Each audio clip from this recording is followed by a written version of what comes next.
This podcast is a member of the Place to Be Nation family. Visit us at placetobenation.com, the only place to be in your pop culture world.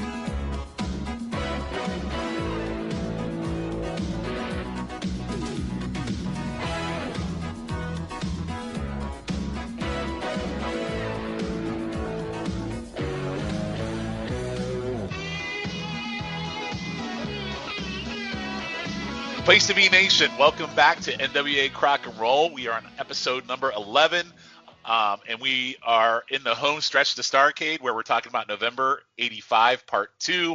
Last episode was great with our guest Rory, who will be joining us again tonight. But really a lot of great stuff on this show tonight. Last time we closed with Hard Times, and this time we have several matches to talk about, a few Ric Flair title defenses, and an all-time absolute great angle for Mid-South. So before we jump into that, we're going to go around the horn and check in with everybody. Dr. G, how you doing tonight? I'm doing great. How you guys doing? I mean, this is we're getting into the meat and potatoes right now. So this is some exciting stuff. It is exciting. The closer we get to Starrcade, the more excited I get, especially the guests that we're supposedly going to have. I won't I'll keep my fingers crossed. I can't get overly excited until that actually happens, but a big one lined up, so I'm getting really excited for that one too. So Same here. I'm telling you, everybody's gonna stay tuned because we're really getting into some great stuff.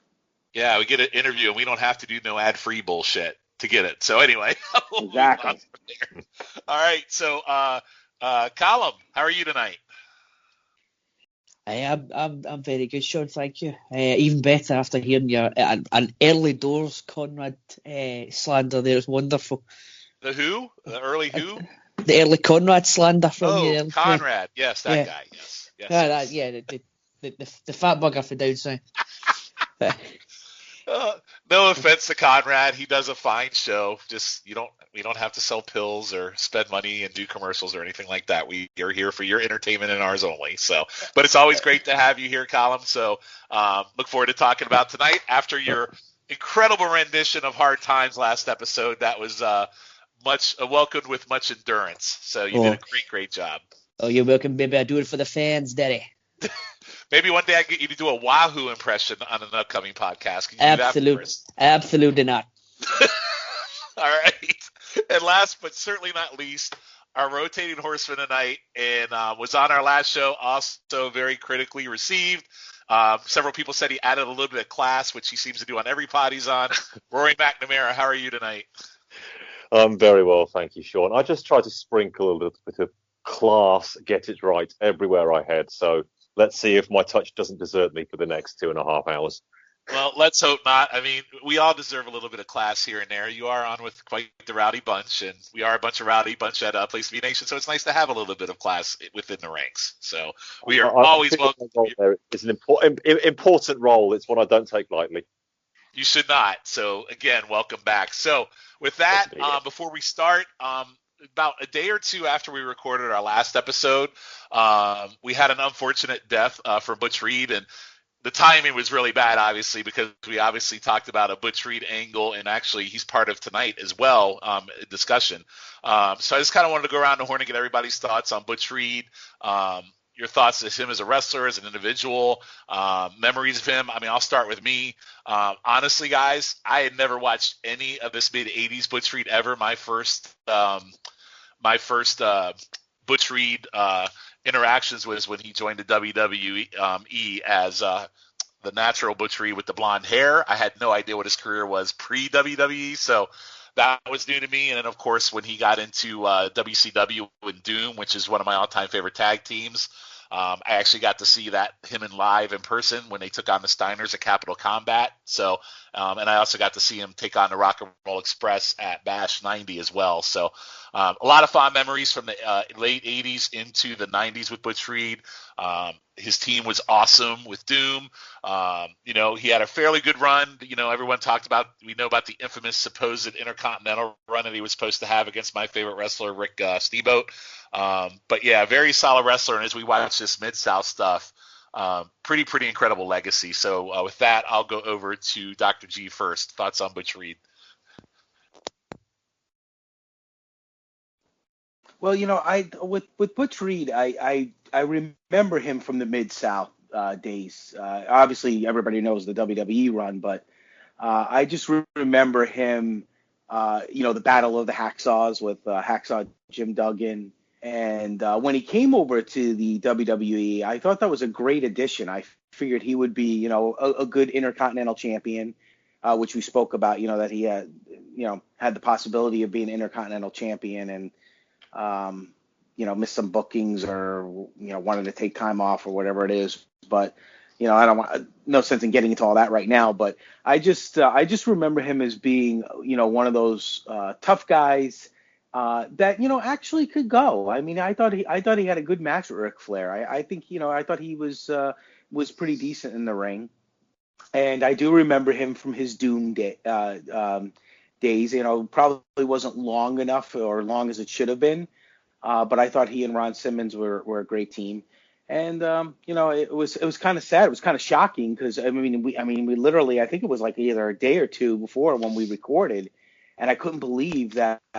Oh my gosh, we were just talking about this guy, and it was random because we wouldn't have probably expected Butch Reed to be part of this podcast because he was in Mid-South, but it's it was another sad day for wrestling. There's a lot of guys up there that from our childhood that are no longer around, and he's one of them, unfortunately. Yeah, it's been sad. I mean, obviously we've had to talk about Luke Harper on here. We've had to talk about Road Warrior Animal, and it just just seems to be a terrible trend going on. Colin, your thoughts on Butch Reed? Well, I was the same as you, Sean. I only initially knew him from his WWF run, and then sort of the run they had with Doom. I've really enjoyed it because when we started first getting the classic WCW, I really, really enjoyed Doom.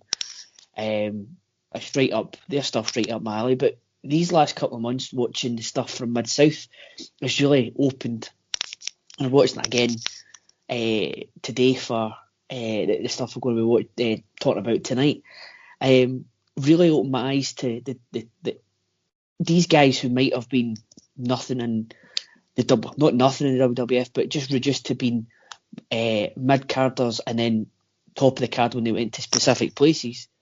In the mid to late 80s, these guys were major stars out with there before they actually got there, and I'm seeing that Butch Reed was a massive star in the Mid-South, and he was actually really, really good in the ring, a lot better than I'd remembered or ever given him credit for.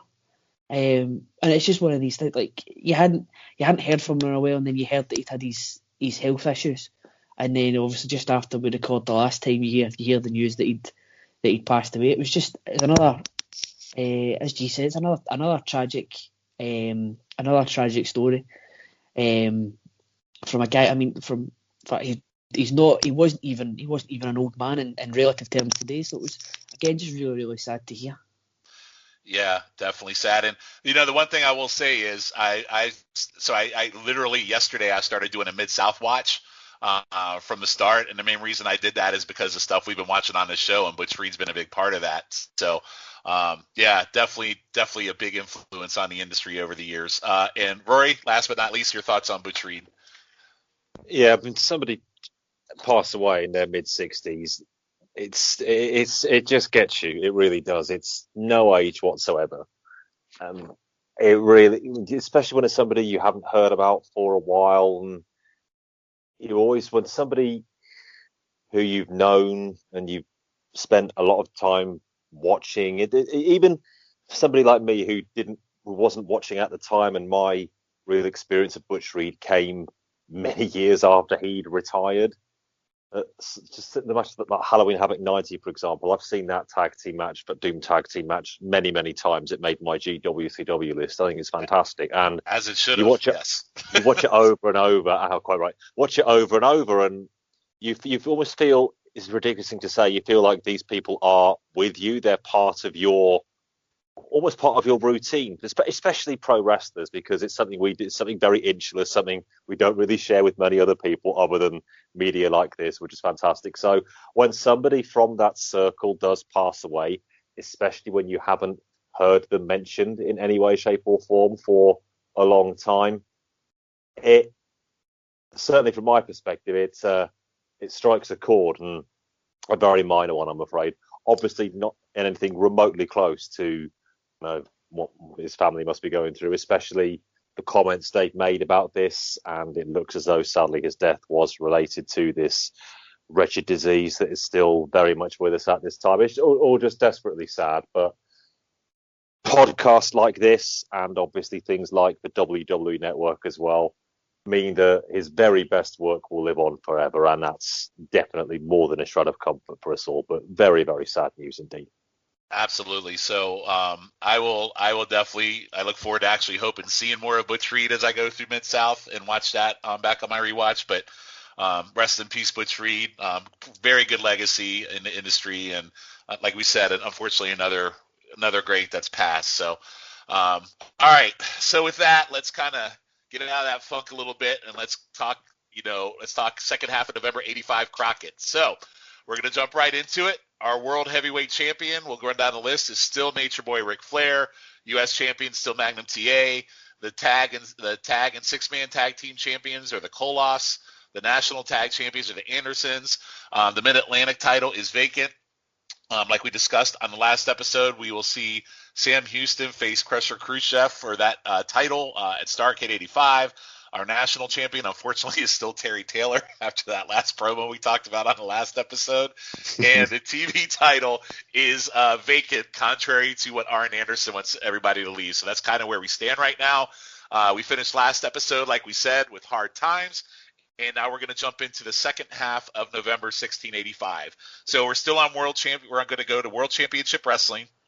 And we're going to open up with a promo from Jim Cornette. So Cornette comes out and tells the crowd to shut up. Says Valiant has lost what little sense he has, taken on a partner against a female partner as the most violent team in wrestling, in a street fight match nonetheless. You've gone crazy, and he says Atlanta Lively and Big Mama are saying they're going to rip clothes off of the Midnight Express, making them naked. But that's what we're going to do to you. We're going to take that big, ugly Sal partner, rip her clothes off, and find out what she looks like with all the makeup and crummy clothes, and rip Big Mama's clothes off and expose her shortcomings, which I thought was a nice little dig at what the irony of that comment really is. That made me laugh. And then they will be so ashamed they will do what women do: turn tail and leave the ring, and we will beat your brains out. You stinking punk, I hate your guts, he says. Besides that, you're an idiot for taking a woman as a partner, because Midnight Express could beat any woman. You got something up your sleeve, but by Turkey Day, I'll find out what it is. So really quick, kind of to the point, Jim Cornette promo here to open. Dr. G, what did you think? It's classic Cornette, really. When you think about and the things that he says. I mean, obviously today, I don't know, probably wouldn't go over too well. Yeah, the women's stuff definitely uncomfortable a little bit, right? Again, different times, so he probably didn't hit you as much back then as it would now. But but the thing is just, it's amazing when he is speaking, he doesn't miss a beat. It's like he knows what he wants to say, and he just says it, and it just comes out, and he is such a good heel. I mean, he makes you want to just beat the hell out of him, and he's doing his job. I mean, and you, as the fans, are going to pay to watch the face team beat his team, and that's what you want, and that's what he does. And again, you try to take in context, we're watching things 35 years later, so you have to take in context. I mean, but he does make you chuckle when you listen to him, because he just rattles it off, and it's just like, I'm like, oh my God, what is this guy? How much coffee does this guy drink in the morning? I mean, he's raring and ready to go, and he's always on target. And he gets you to the point where you're like, oh my gosh, I don't care what team's facing his team. I want to see them beat the heck out of him and his team. So good, like I said, just he's one of the best promo guys of I mean, he's definitely a top 10 promo guy, of all time. There's no doubt about it. I mean, he's right up there with I still think Bobby Heenan's the best manager of all time, but he's definitely in the top 2 or 3, no doubt about it. I would agree. And, and as much as I love Jim Cornette, I still struggle a little bit with the whole Ron Garvin scenario here because Ron Garvin's one of my hidden Jim favorites. So I'm still struggling with this whole Atlanta Lively thing. I guess we'll see how that plays out for me at Starrcade 85, but I'm just kind of waiting for that December to come up because I know there's some great Garvin shit in that, and I'm just going to have to get to Atlanta Lively first. So yeah, he's pretty funny though how he gets his, like the way he's doing it because we know who Miss Atlanta Lively is, so you just the way he's going on about it, and we could beat any woman and all that. I just good stuff. I mean, I really enjoy watching this because again, even though you know what's going to happen, and we're watching this 35 years later, you get sucked in, and you get sucked in by his promo. Yep. Again, you really want to beat the heck out of this guy. He's just a little snot nose that you just want to stuff in a locker somewhere, And he made a pretty good living out of that, didn't he? He did long term. So he sure did. All right, Colin, your thoughts on this promo from Jim Cornette? To start with, I was really enjoying it, and I did really enjoy it all the way through because it is typical Cornette stuff, and that's not it's not always a bad thing. When obviously taking into consideration some of the things he says, if you take that out of the equation, then more often than not you're going to get a great couple of minutes from Cornette. I even started writing less offensive than usual for Cornette, and then it was like, oh no, there it's there. He said the Midnight Express can beat any woman's brains out. I'm like, okay then, that's our one for the night from Cornette there. But I'm the same as Dr. G. I don't understand where he can get all this energy from. He's just like, it's pent up through the day, and he just lets it rip as soon as he gets in the front of the microphone, and he very rarely fluffs up. So yeah, it was good stuff. I think it was building nicely to what's coming at Starrcade with Jimmy Valiant and Miss Atlanta Lively. I don't know why you keep bringing Ronnie Garvin into this because he's nowhere to be seen. I don't know. He's nowhere to be seen, Sean. I think that's just you wishful thinking. It's obviously a well haggard Montreal via Atlanta woman. He's got his partner. I'll go back to kayfabe and quit breathing at this point. So. All right. It might make you feel better. It might make me feel better if I just ignore. Yeah, you're right. So you're right. I'll do that. Rory, your thoughts on the Cornette promo? Yeah, I think the guys have summed it up very nicely indeed. He could cut a promo like this in his sleep. He very probably did the night before and managed to memorize it all. As they've said about Cornette promos, same 1985, same 10 years on. He's just on all the time, Cornette, isn't he?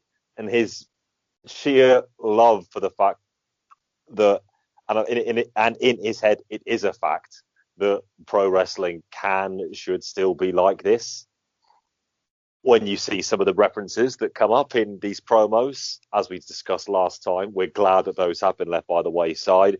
But for somebody with clear, just radiating just pure love for what pro wrestling can be, it's a delight to see Jim Cornette in action. I just want to say to him, Jim Cornette, never change. Oh, you haven't, have you? No, he hasn't, unfortunately. He's still 1980s Cornette in 2021. So, all right, very good. So we look forward to that match coming up at Starrcade 85. Of course, it'll be Midnight Express against Atlanta Lively, not Ron Garvin, and Jimmy Valiant in a street fight. So that'll be one of our main events coming up in March that we talk about. So we're going to transition over to a couple of Flair and Dusty Rhodes promos. So I'll go through the promos, and then we'll talk about. I'll stop probably after the second promo to get thoughts before we move on. So Tony says the match is signed, and then I'm looking. The Flair's robe is great tonight. He's got the feathered robe, which is one of my favorites. Flair says to stand here and listen to you and your cheerleader commentator friend. And then he looks at Dave Crockett and tells him to come over here. where he's needed, because he needs 2 full-time commentators, because I'm not the other Tom, Dick, and Henrys that walk out here, because I have this, and he puts up his world title, obviously. He says this costs more than the car you are driving, the world title belt. He goes, I'm Ric Flair. And the past couple weeks I haven't been here, and we're going to talk about some of the reasons why. And he goes, this program's rating has gone down. He says, Ted Turner, don't worry. And when you want me to bring the program up, I'm here to do it.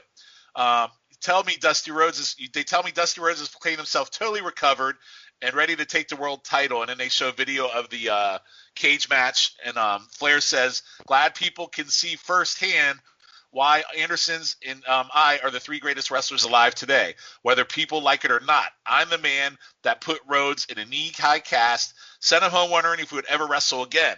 A lot of you fat, pot-belly guys sitting in your chairs right now don't like me because I represent what a real man is. Tell your old lady next to you not to watch because you don't like what's happening at this time. He goes, I'm a winner, not a loser. You get in the ring. Ring with me. You pay the price. Starrcade, Dusty, cut and dry. You think you are man enough to jump on this? Then Whisper and Jim Crockett and David Crockett's here. He goes, I'm not done. Don't wrap me up. I love it when he does this and he gets mad at the cameraman because they're obviously wrapping him up from his cue. He calls out the Road Warriors. They come from the reject AWA, which made me laugh. They're back in the major leagues, and you side with Dusty. If I catch you anywhere, basically he says that the AWA Dusty Rhodes is not what's happening in pro wrestling. So, and then he goes, woo! So really funny, great promo from Flair. We'll talk about that in a minute, but I want to go to the Dusty's response there. Rhodes is out with his jean jacket on, and his hair is really something this week, really unkempt. And he says when he laid up, he thought about Ric Flair every night, every minute. He watched tapes, everything he did. Why am I doing this? I got your number and your color, which is yellow. You got a yellow streak that runs down your back. I will and he said, I was in the ring laid out like a cripple when you stole my belt, Arn Anderson. So he jumped from Flair to Anderson. Now you're running around saying you got something that belongs to me. Your time is coming. Ric Flair, Starrcade 85, I want you to pretend I ain't going to be there. Pretend Dream ain't going to kick your booty. Pretend I ain't going to take all the money that night, Jack. Most of all, pretend this. I will break your leg live and in color and then send you home to your mama and let you live for 6 months because I know you ain't got enough money to last you 2 weeks. So, again, nice little insider dig on Flair's spending habits. And he says, at Starrcade 85, Flair, gather all you got because gut check you got is that yellow streak running down your back. And he said, and that's it. So that finishes the Dusty Rhodes promo. So a lot of good innuendo there. I like I liked Ric Flair taking a jab at the AWA. I like Dusty taking a jab at Flair and his spending habits. So we will start with Colin first. What did you think of these 2 promos? Well, I'm going to let you into the secret here, guys, and I don't know if you've picked up on this at all. So consider this spoilers. Ric Flair and Dusty Rhodes are really, really good at what they do. Yes. I've got a note that I honestly I don't really have many notes about what they said because I was just taken in by watching it. I did notice that David Crocket had gone full David Crocket when he's looking at Ric Flair and just when he's doing his promo, and I was the same. I'm not going to lie. The Dusty stuff is night and day compared to the sort of the quasi heel promos that he was cutting over the summer that we were not huge fans of. This is back to the Dusty that certainly I knew. And again, Tony's reaction is just like the rest of us. He looks like he's having the time of his life because he's getting the best seat in the house watching Dusty do his thing. I thought there were two excellent promos for the world title feud. And we were talking. I was listening back to the last show we did, and we were talking about how Magnum and Tully is maybe, well, in our eyes is the number one feud at the time, but Flair and Dusty they're pulling their fair share of the weight as well. In the run up to the big show. So no, excellent stuff from the two of them again. All right, excellent. Rory, what'd you think? Yeah, I said last time that my personal favourite Ric Flair promos are the ones where he slows it down and stares into the camera, and you know when he's doing that, he is taking it seriously. And as such, we as a viewer take it even more seriously as well. But for those softly spoken for Ric Flair promos to really make sense, you have to have his bread and butter promos 90% of the time as well. And that's what we got here. We got Ranting Rick, and it was one of the very best ones. I must say, I missed the AWA reference when he was going on there, Sean. So I'm glad you brought that one up. Just hearing it now gave it a little bit of a titter there. Flair, again, he can take in so many points. He can take in Dusty, take in the Road Warriors, and go there. He can hit them all with nary even breaking sweat. He might have been sweating a bit by the end of the 5-minute promo, but I think we're going to grant him that one. And Dusty, how do you follow up the greatest promo of all time?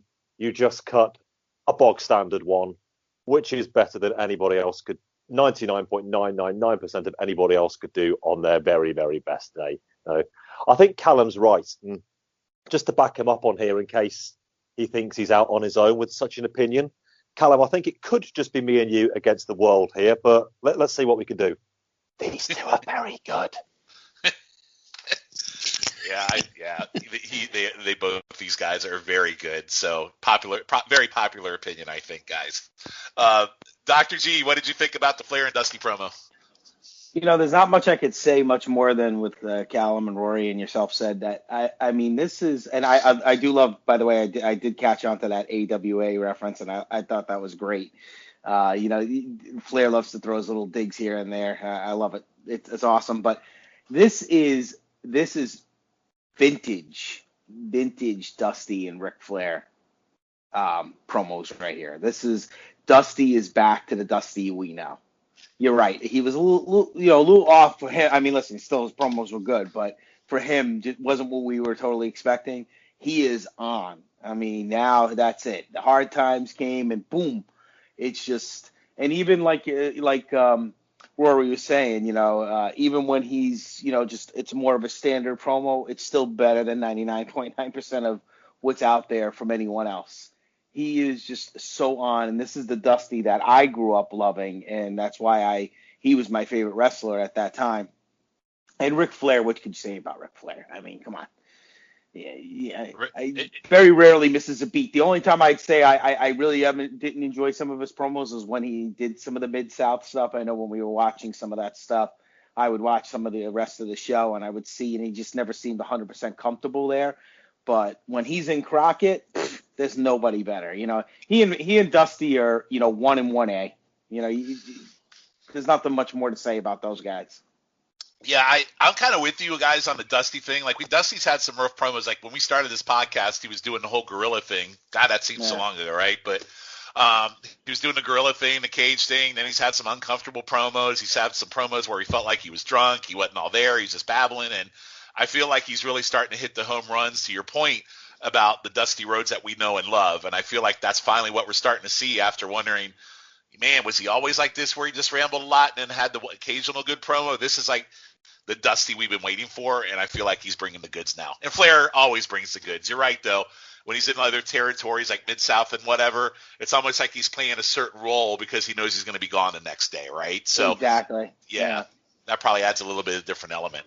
All right, so we're going to jump into 2 more promos before we get to the match we're going to talk about on this episode tonight. So promo 3, then I want to call it promo 3 because it's a continuation of the last 2, are the Andersons and the Flairs. Ole says everyone talks about how bad the Andersons are, and Dusty Rhodes, I know you want that world title and that TV title. You and the Road Warriors got something cooking, or they wouldn't be here. So I guess now it's kind of official. This is how I feel like they took the dig at the AWA. Now the Andersons are calling out the Road Warriors. It's kind of official. They're here full time. I guess that's the way I would look at it. Or they wouldn't be here. Flair is right. There's no place for people like you or the Road Warriors or anyone else. We are the ones that are going to run this joint. If you like it or don't like it, if you don't like it, then take issue with us. Don't stand here in that 50-cent jacket talking like a hayseed. Ole's Anderson. Ole's so great. He goes, the time is here where I slap you when you get in the ring, and the belts all go on us because we are the best. Arn says, how much cross-pollination do you think it took to get a family like this all together? Dusty, don't be like these people here and stand across the parking lot and say you got something that belongs to me. Step up, be a man, and just take it. Flair jumps in and goes, when you stand in a showroom of Mercedes and Rolls Royces, if you're a man or a wrestler, you look at the best of them all, the Andersons and Flair. A lot of guys walking around the sport tell everyone what they're going to do. You're looking at three guys that have proof of what the pudding is. We're the best. Dusty Rhodes, you call me yellow, I'll mop the floor with you. And then he does another woo. The next promo, which actually takes place after the match we're going to watch, Flair's out again. And this is Ric Flair's third costume change, by the way. Earlier, he came out first in a robe, then he came out in a T-shirt, and now he's in a suit. So literally 3 costume changes for Flair tonight. So got to give the man some props. He goes, great as I am, talks about the phone booths to change, and he looks great in styles and profiles. This is the world champion. 1 minute, he goes, one moment, the greatest athlete alive. The next, a refined business executive. When world champion, you will always hang out with the elite people. He says, looks at Tully Blanchard, the U.S. champion, my own family, the national tag team champions. And the new TV champion, obviously, is Arn Anderson. You got to know, Tony, you are standing here in some hot cotton, tall cotton. Tony says, some of the best. Ole says, not some of the best. We are the best. Everyone looks at us and tries to figure out a game plan, how they want to be the rest of their life. We are the people they look at. They talk about picks they have up in the locker room, not everyone else in the world, because they are the best and they have the belts to prove it. We've always done a lot of talking and bragging, but like we say, it's hard to be modest. When you are so great, we are great. And then Flair starts breaking out into, Lord, it's so hard to be humble, which I think is the first time he's done this, but he's done it in a lot of promos. Flair says, you are looking at real attractions right here. He goes, girls in Columbus, I know you know what a find Ole Anderson is. He puts over Ole Anderson with the women. That made me laugh too. You can't, and he will be terrorizing the great state of Georgia as well. Flair says, "Oh, look at this," and Rhodes and TA are in the ring. They say, "Oh, look at this." The Flair and crew, they come out and then they go to the ring, and there's a really great visual where all 4 horsemen are standing outside the ring, and TA and Dusty are looking down over them, and then the Road Warriors run out, and the crowd goes absolutely bonkers, and Ole starts losing it about Dusty's boot and the Road Warrior. So I love the closing visual here, where it's kind of like the first kind of where you see the 4 horsemen against 4 people that are going to stand up to him. So I absolutely love this. So with that, I believe, Rory, you went first to talk about these 2 promos. Yeah, that visual was sensational. That's definitely something to grab from the network and use as your phone wallpaper, if people still do that in 2021, the caveman that I am. Yeah, just amazing. All the images, that one really stuck with me. It was beautifully shot, beautifully set up. And that's where pro wrestling booking is at its finest, when it doesn't need to beat you over the head with someone. You could just walk into the room at that point, and you could look at that camera shot, and you could look at those 4 people there, you could look at those 4 people there, and you could say, yep, that group of 4 people hate that group of 4 people, and they hate them back, and they want to beat each other up. And that is booking 101, and it's so simple. It can be as complex as you want it to be as well. And that's why I love so much of this stuff. Speaking of love, I want to give a little bit to Ole, and he's not the easiest man in the world to give love to. I do wonder, a couple of days after this promo, when they did go down to Georgia, how much love that Flair said he would be able to Columbus. Ole's got some women. Actually happened. No. As we record this, there are a lot of stories of things that may or may not have happened in the mid-1980s that we're just hearing about again now, whether Ole Anderson's involved or not. The person being mentioned is quite enough. I don't think Ole would. That's really taking it to new extremes, but his promo here was tremendous. I'm going to give him love by saying how much hate he manages to exude. I said last time that look that can curdle milk at 50 paces, that is his default setting, I think. That is, he wakes up with that, he goes to bed with it. The remaining 12 hours he's awake, and I still think it's the case to this very day. But it makes for a compelling pro wrestling character. You just don't want to be anywhere near this guy. He's just so solemn and dour that you really don't want to mess with him. He has to be this way for a reason, right? And the fact that he probably could kick my ass. The fact he looks like my drunk uncle on his worst day. And yes, That's funny you said that. I think I've made that comment about him before. That's awesome. It's absolutely listen closely, and it's a very apt one from where I'm sat right now as well.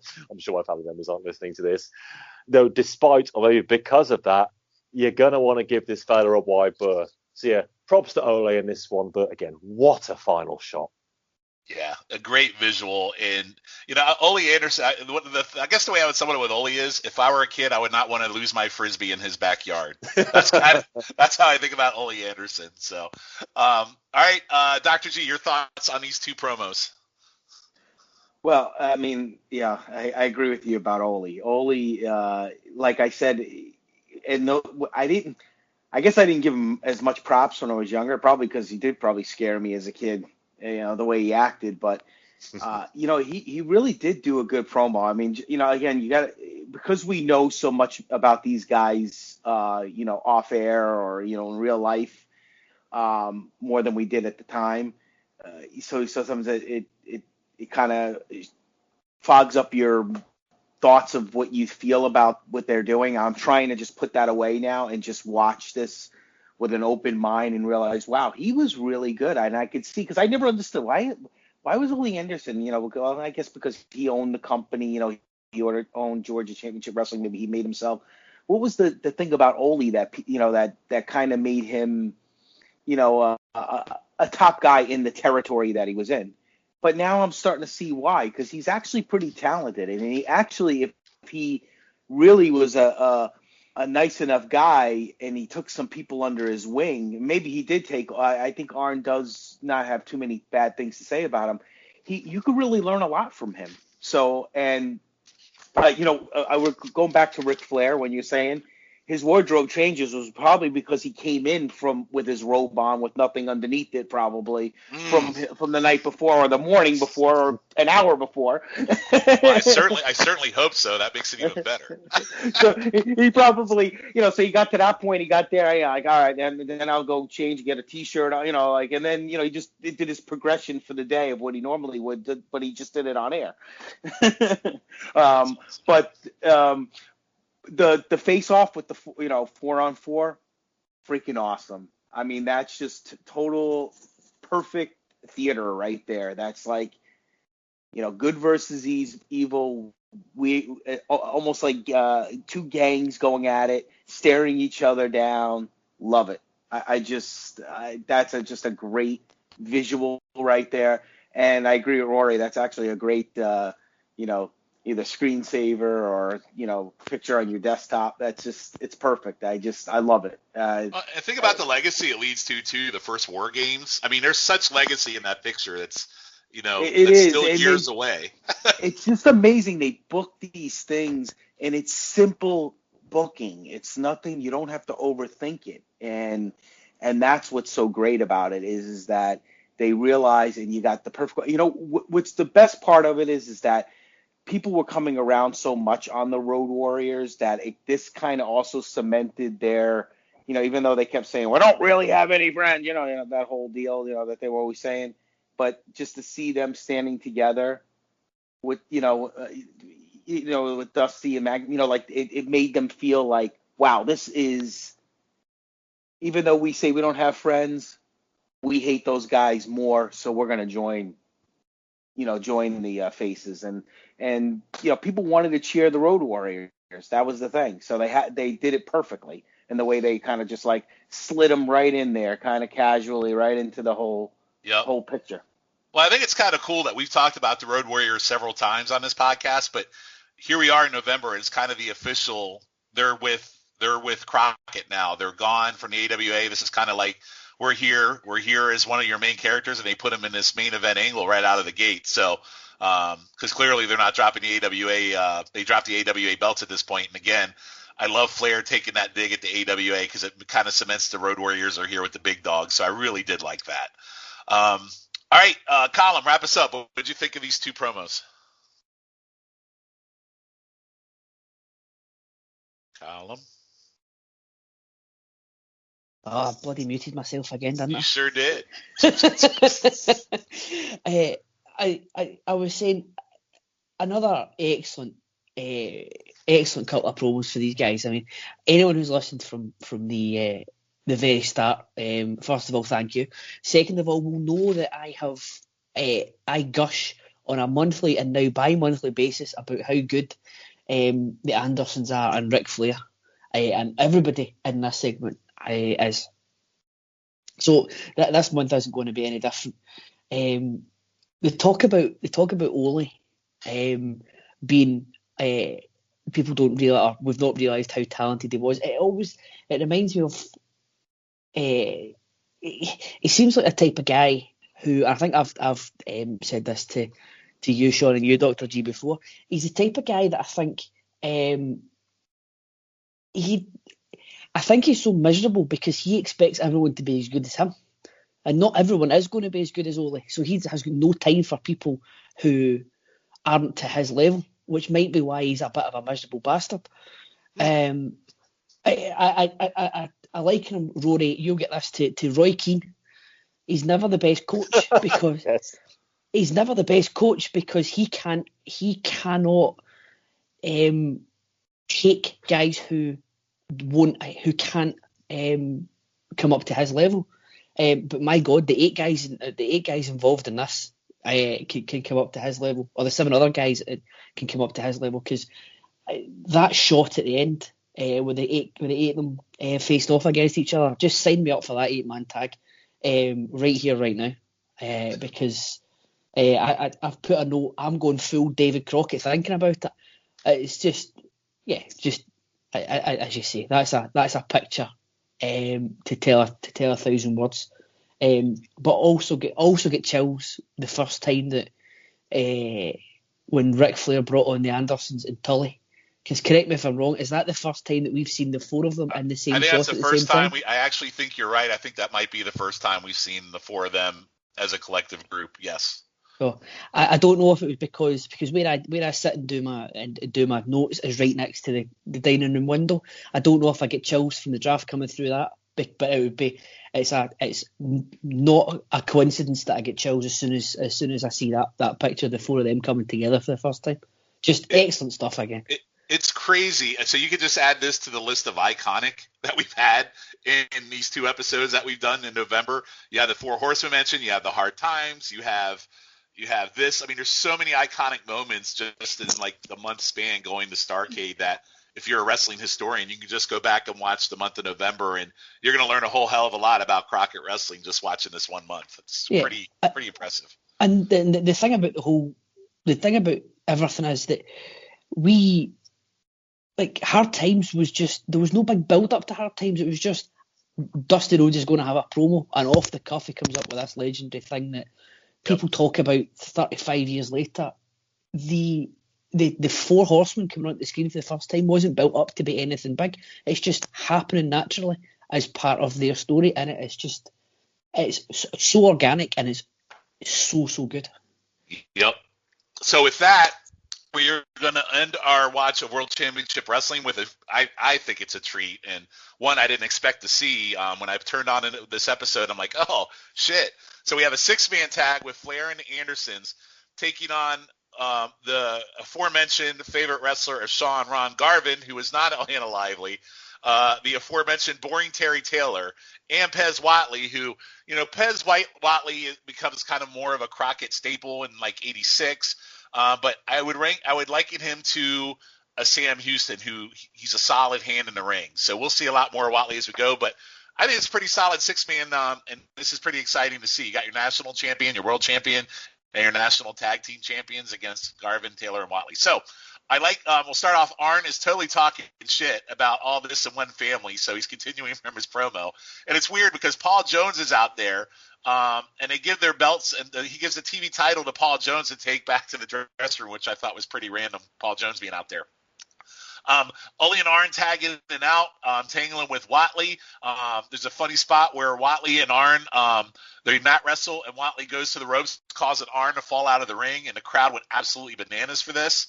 Watley sends Arn. They get back in the ring. Watley sends Arn back out of the ring with 2 drop kicks, and Pez dances. There's an exchange with Flair and Garvin where we get some of the historic punches and chops that we're used to between the two of them. They're just stiffing the shit out of each other, and it ends up with a super high backdrop on Flair by Garvin. Heels get the advantage on Pez after Flair throws him into an Anderson knee. Then they throw him outside, but then he gets tagged to Taylor, and then we get a 6-man war, and we get more of Garvin and Flair beating the shit out of each other, which is absolutely amazing. Garvin gives a nice headbutt. These two are just magical together, and again, we'll see more of them, but this is kind of the first kind of peak that we've seen of them in the ring together of things to come, and they're just magic, I think.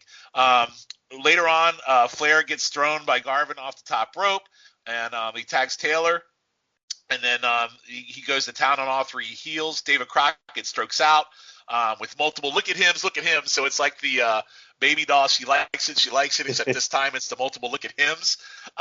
Taylor misses a drop kick, and then the heels work him over, and there's a great exchange in this with Taylor and Flair, which, Taylor might be a shit promo, but he showed some good stuff in this ring.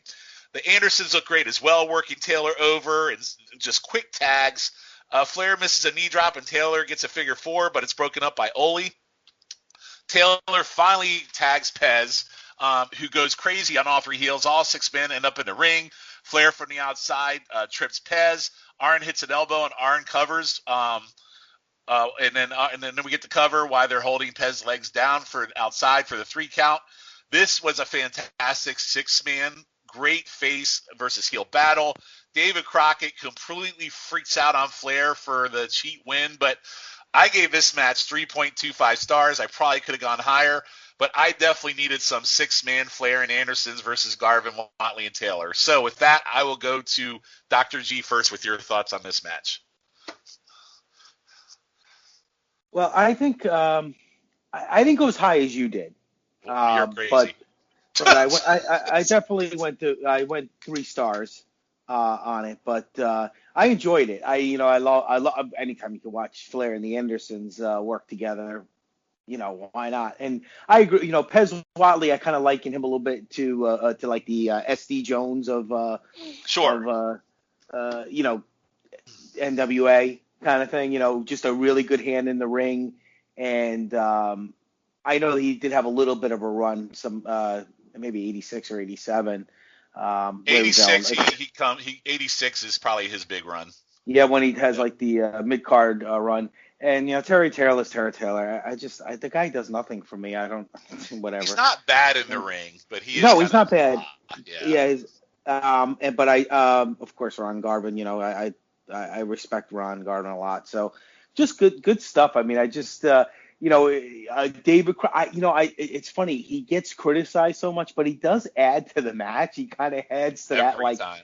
Yeah, he just gets so worked up, but then he gets you kind of worked up as you're watching it because he's so into it. Rather than, you watch some other territories sometimes, even some of the great announcers. Sometimes it's like, oh my God, they're just kind of strumming along, lulling along. He at least. He may not be the greatest announcer, but he at least adds some energy to it. And, Tony's kind of like, believe it or not, is because as good of a personality as he, he's a pretty funny guy.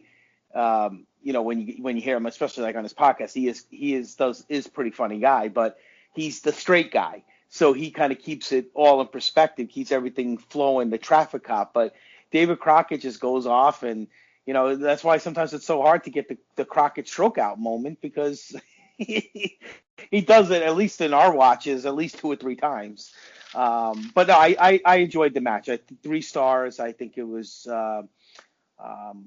just a really good, solid, good TV match where you have a main event. We always loved those when we were younger because we always saw a lot of the squash matches. So it was fun to see a main event. And I enjoyed it, and I love watching Flair and the Andersons. So you know how I feel about that. So yeah, good stuff. This is such a hard stroke out because obviously you can't go against it. She likes it, but the look at hims in this one had me dying laughing. When I was watching it, I'm like, Ooh, wow! I didn't realize we were going to get such another great stroke out moment here. This It is was a going to be hidden tough, but gem of a stroke is what it was. So, exactly. But good stuff. yep. Colin, your thoughts on this match? I enjoyed it as well.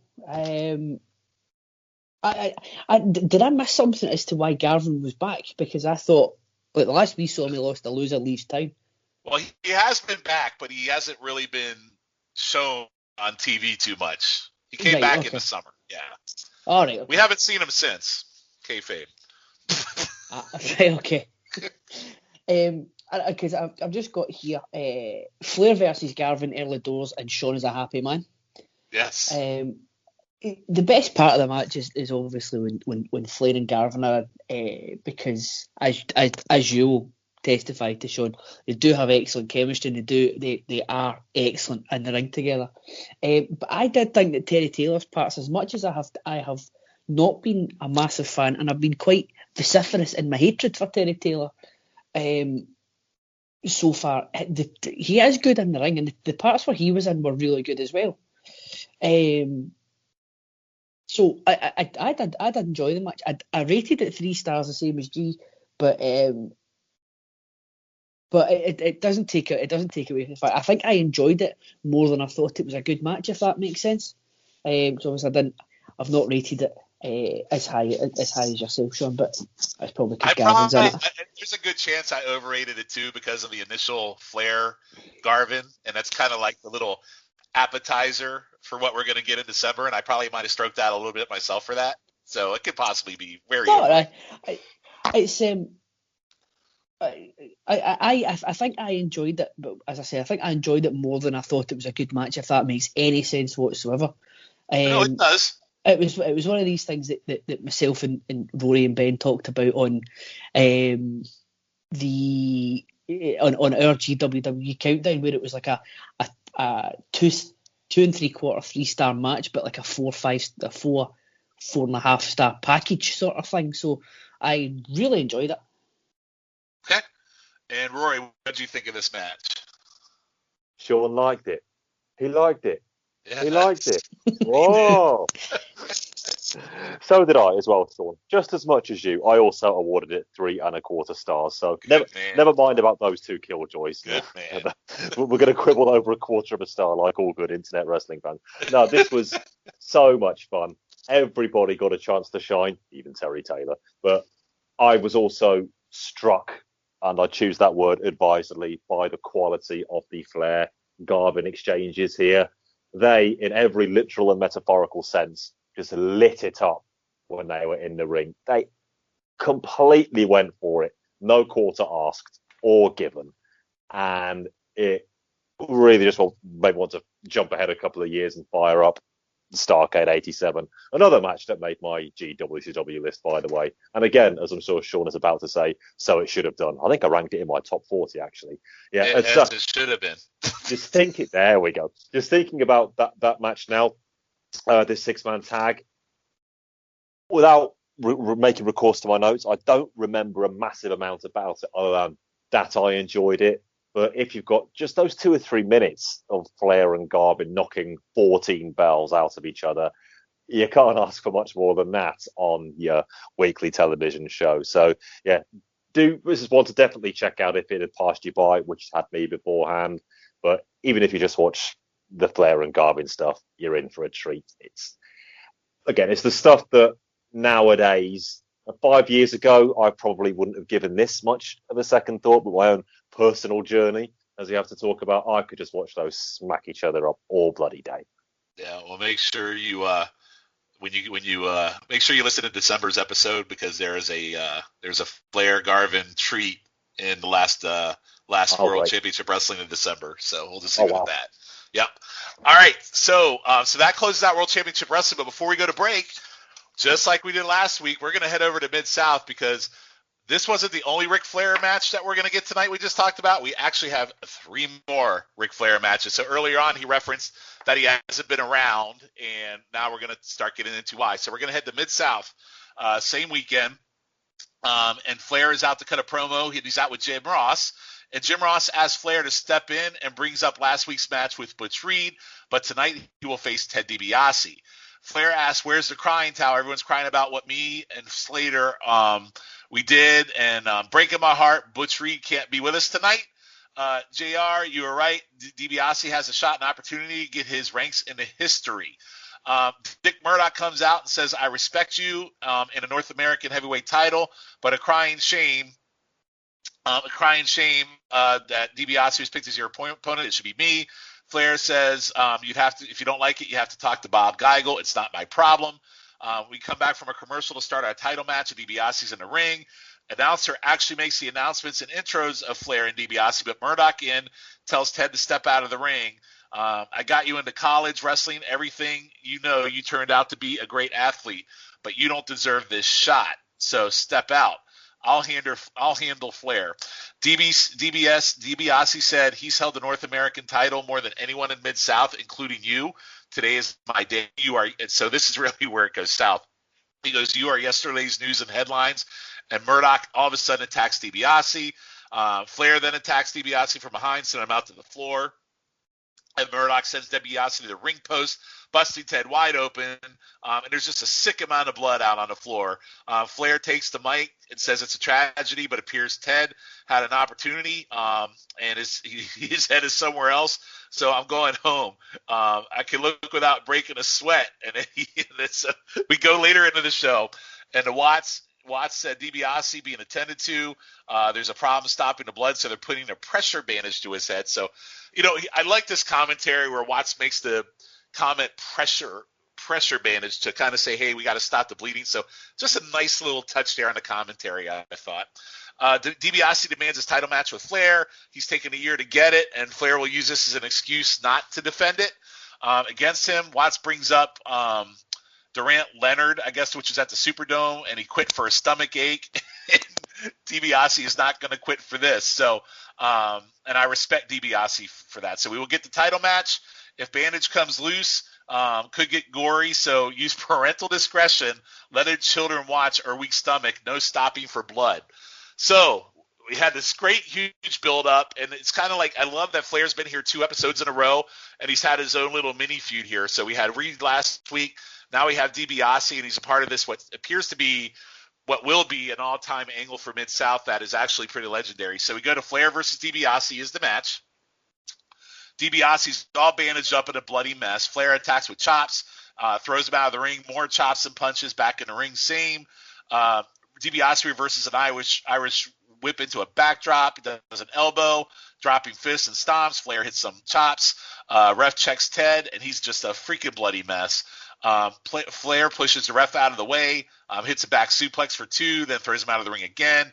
And there's so much blood all over the concrete. Like, it's amazing. Just this is on TV, and this much blood on the concrete, and the stain visual is uncanny.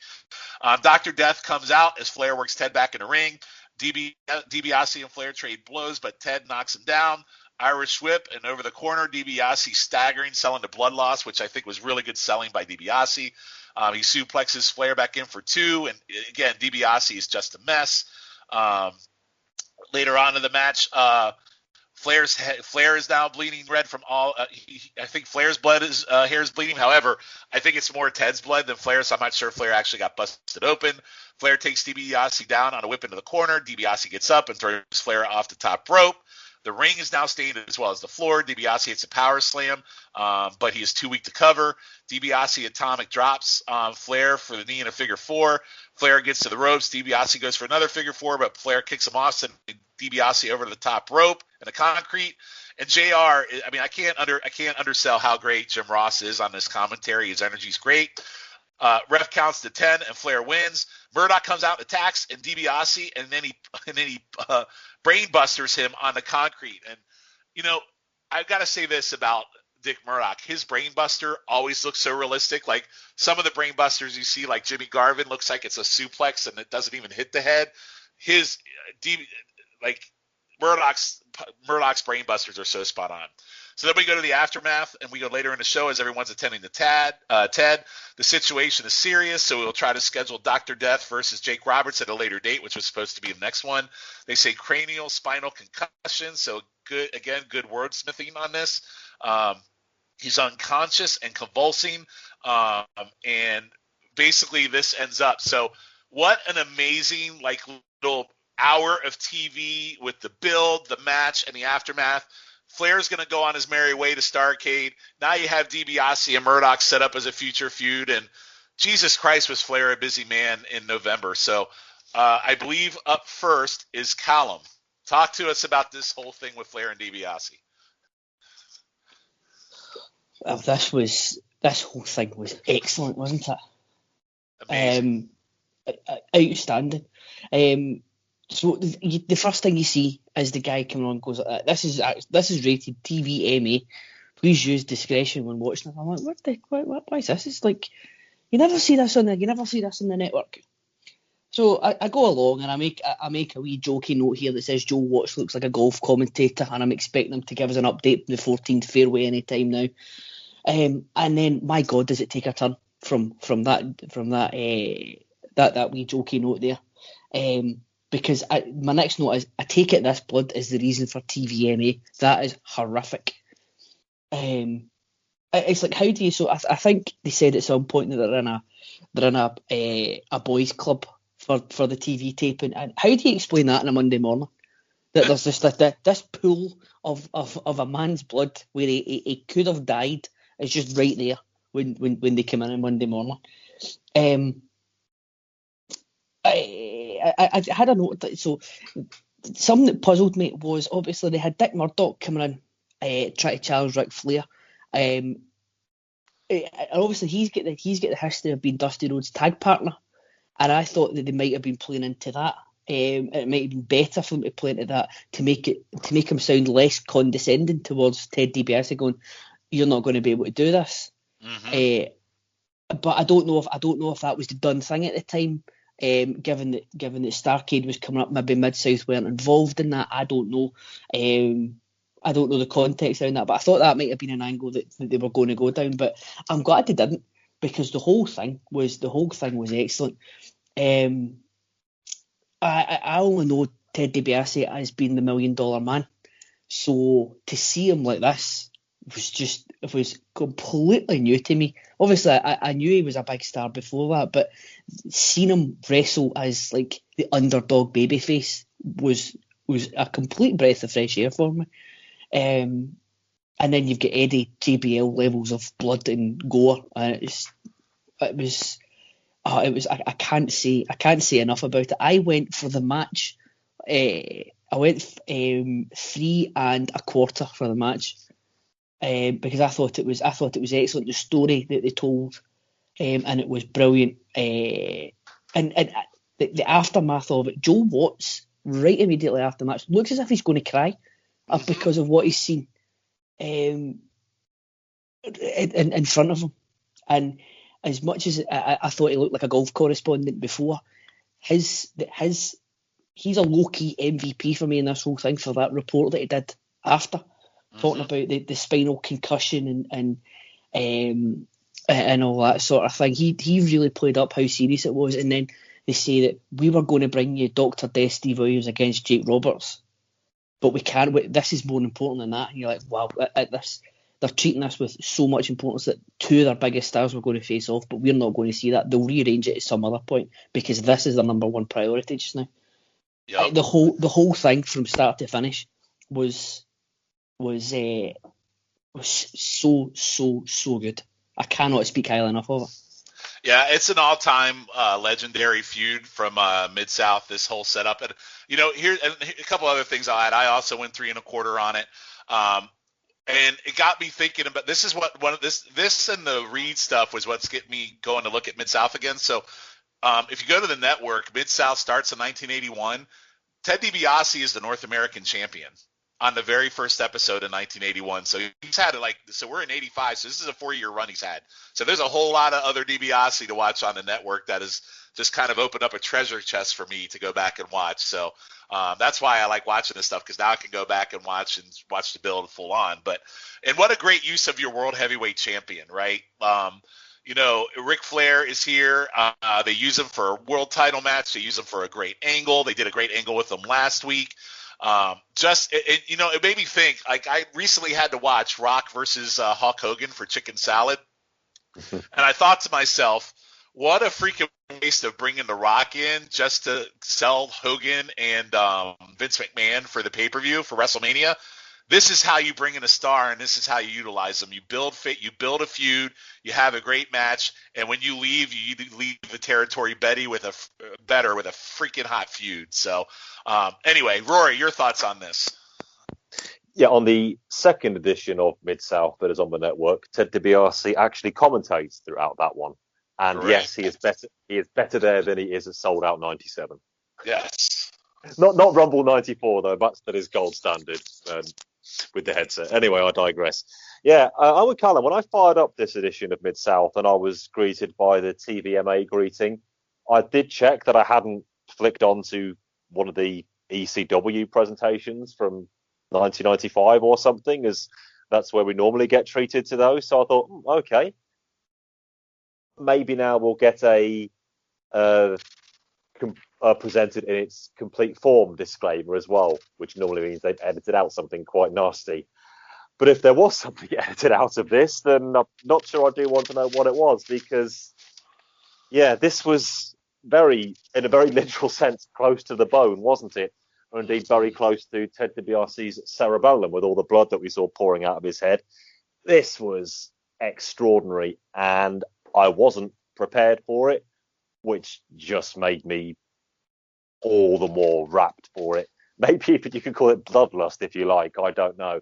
The setup was magnificent. DiBiase saying that he is deserving of being the number one contender. His supposed mentor telling him, no, he isn't. You're not there yet. I am. Wait in line, kiddo. Then beats him up. Then eventually it rolls around with DiBiase, staggers out like he's just returned from the trenches or something, puts himself through torpor for 7 or 8 minutes. I talked about the visual of the 4-on-4 earlier. It is run very close, if not surpassed, by Ted DiBiase wearing the crimson mask with the bandage just looped around his head. It's hanging on there by barely a wing and a prayer, and Flair is just utterly going to town on him. At the end, DiBiase is beaten, but he's certainly not disgraced. As you guys have rightly said, it automatically sets up a smoking hot feud for him when he eventually comes to. That brainbuster on the floor was sickening. I loved it, but it was sickening. Mm-hmm. And the Joel Watts narrated package at the end, I thought it was very matter of fact the way he delivered it, like he was voicing a Open University piece on nuclear fission in 1978. And here we see Mr. DiBiase being wheeled into the emergency room. It was all very clear. It was sort of thing that maybe if I was narrating it, that's how perhaps I would have done it myself as well. So yeah, me and Joel Watts, kindred spirits. That's quite the thought. Yeah, phenomenal, incredible presentation. We were talking about this before we started recording, Sean, that the Flair DiBiase stuff itself in ring, it was more of a contributory angle than a match, really. See, I will probably go 4 3.25 for what we got, but this is a 5-star presentation. Make no mistake. Yeah, absolutely a 5-star presentation for not even an hour of TV. I don't know what it equated to, but just incredible. So, and again, we're 2 weeks away from Starrcade, and here's Flair in this other big freaking angle that probably half the country doesn't even know he's doing at the time. It's just crazy. Dr. G, your thoughts on this whole thing with Flair and DiBiase? Well, this is vintage Bill Watts right here. Bill Watts lives the kayfabe. I mean, he was very tough on his wrestlers, making sure heels and baby faces didn't hang out. He was into that realistic, feuds. And, maybe he was kind of doing that Attitude Era kind of stuff back in the 80s. We just didn't realize it because obviously it was a territory. But, Dick Murdoch, I agree. That brain bust, he always made his look very realistic. I mean, again, another guy that, again, you hear more things as time goes on, he really wasn't a great person in real life. But in terms of as a wrestler, you have to respect what he does. He's good in ring, and he's also he was always a better heel. I know he kind of went back and forth the heel babyface thing. Now, going back to Flair and Dibiase, Dibiase before he went to WWF was supposed to be the NWA champion. He was going to be the guy, especially after Terry Taylor, Magnum TA, was injured. So, well, I think this was part of the storyline to start that journey for him to do it, because he got screwed out of it here, and I think it really started the journey where he was going to go and win it. I think this is where it started. No, it is. I believe that, and again, DiBiase was one of those guys that went back and forth as heel and babyface. But in the situation, he actually played the babyface role here really, really well, I thought, especially with Flair. And the match, I agree. The presentation of the whole thing, 5 stars. Match, I went to 3.25 stars on this because I maybe again because I marked out kind of like you were saying, Sean, in the last match. Like I kind of marked out because the whole package, but I thought it was very well done. And again, just setting up and planting the seed.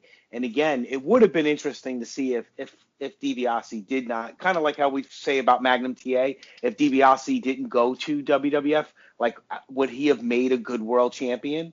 I mean, we know what Ted DiBiase could do in the ring. He's one of the best. But this stuff is just golden. It really is. And because, I've watched a lot of Mid-South over the years. There's some stuff that's just kind of garbage, but then there's some stuff, boy, when their stuff is good, it's good. And Jim Ross, good showcasing here of his talent and why he went on to bigger and better things in the future. So just magnificent stuff. 5-star in terms of the whole presentation, that end video. Just I really enjoyed it. Thank you for including this in this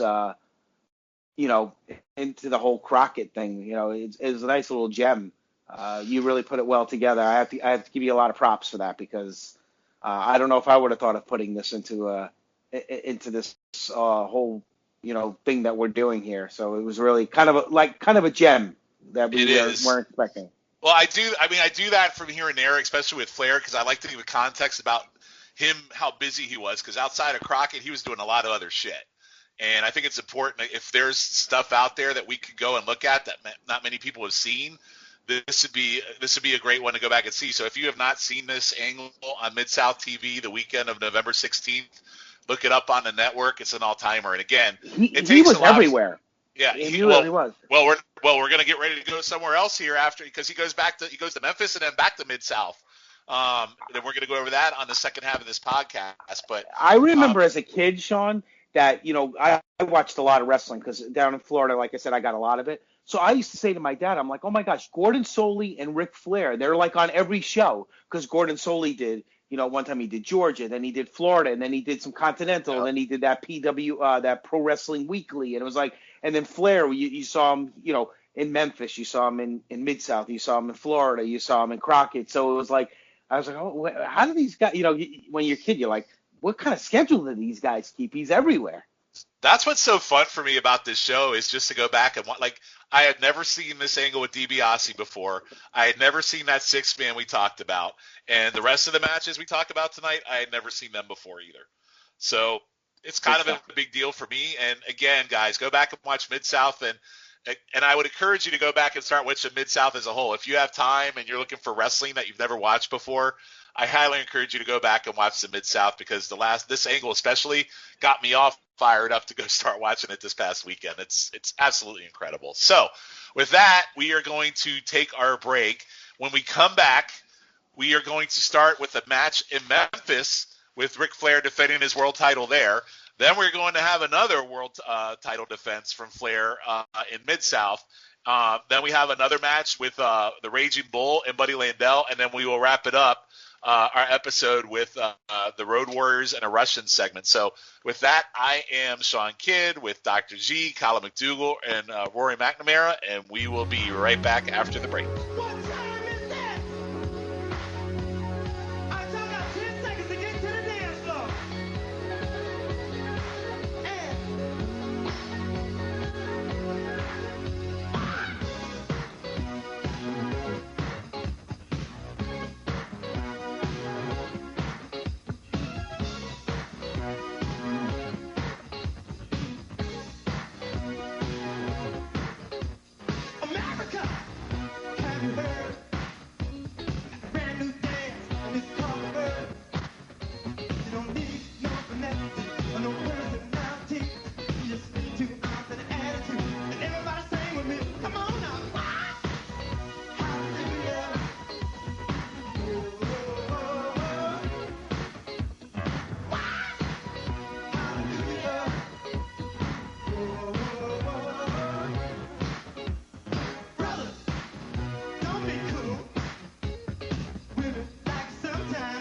Place to Be Nation, welcome back to the second half of November 85 Part 2. We just covered up through, I believe it was 11/16, and now we're going to jump over to November 18th, 1985, so we're getting closer and closer, inching our way to Starrcade. So we just talked about Ric Flair in Mid-South. Ric Flair is now in Memphis, so not only did he do Mid-South, Japan, and these other territories, Houston, he's now in Memphis in Lawler country.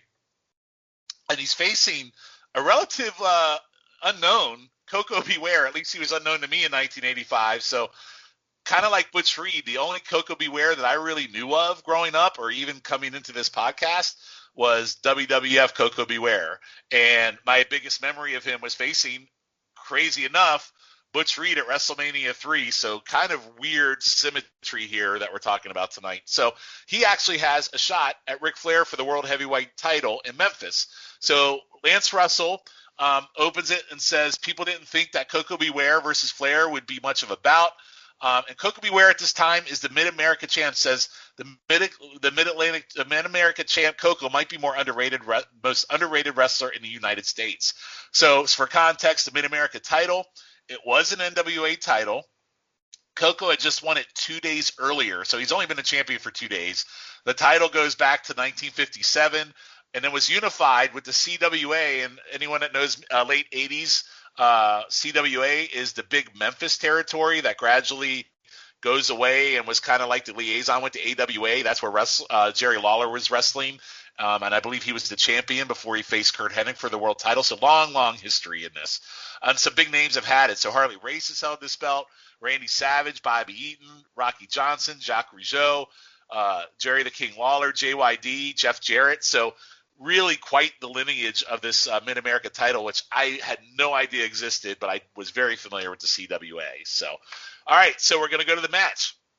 Dusty Rhodes at ringside in the chair so I kind of like this continuation of Dusty Rhodes is kind of following Ric Flair across the country as he's getting ready for Starrcade. Lance says Koko is the first African-American to challenge for the world title in the Mid-South Coliseum, which is a pretty historic moment here. Flair takes the early advantage with a headlock on Matt.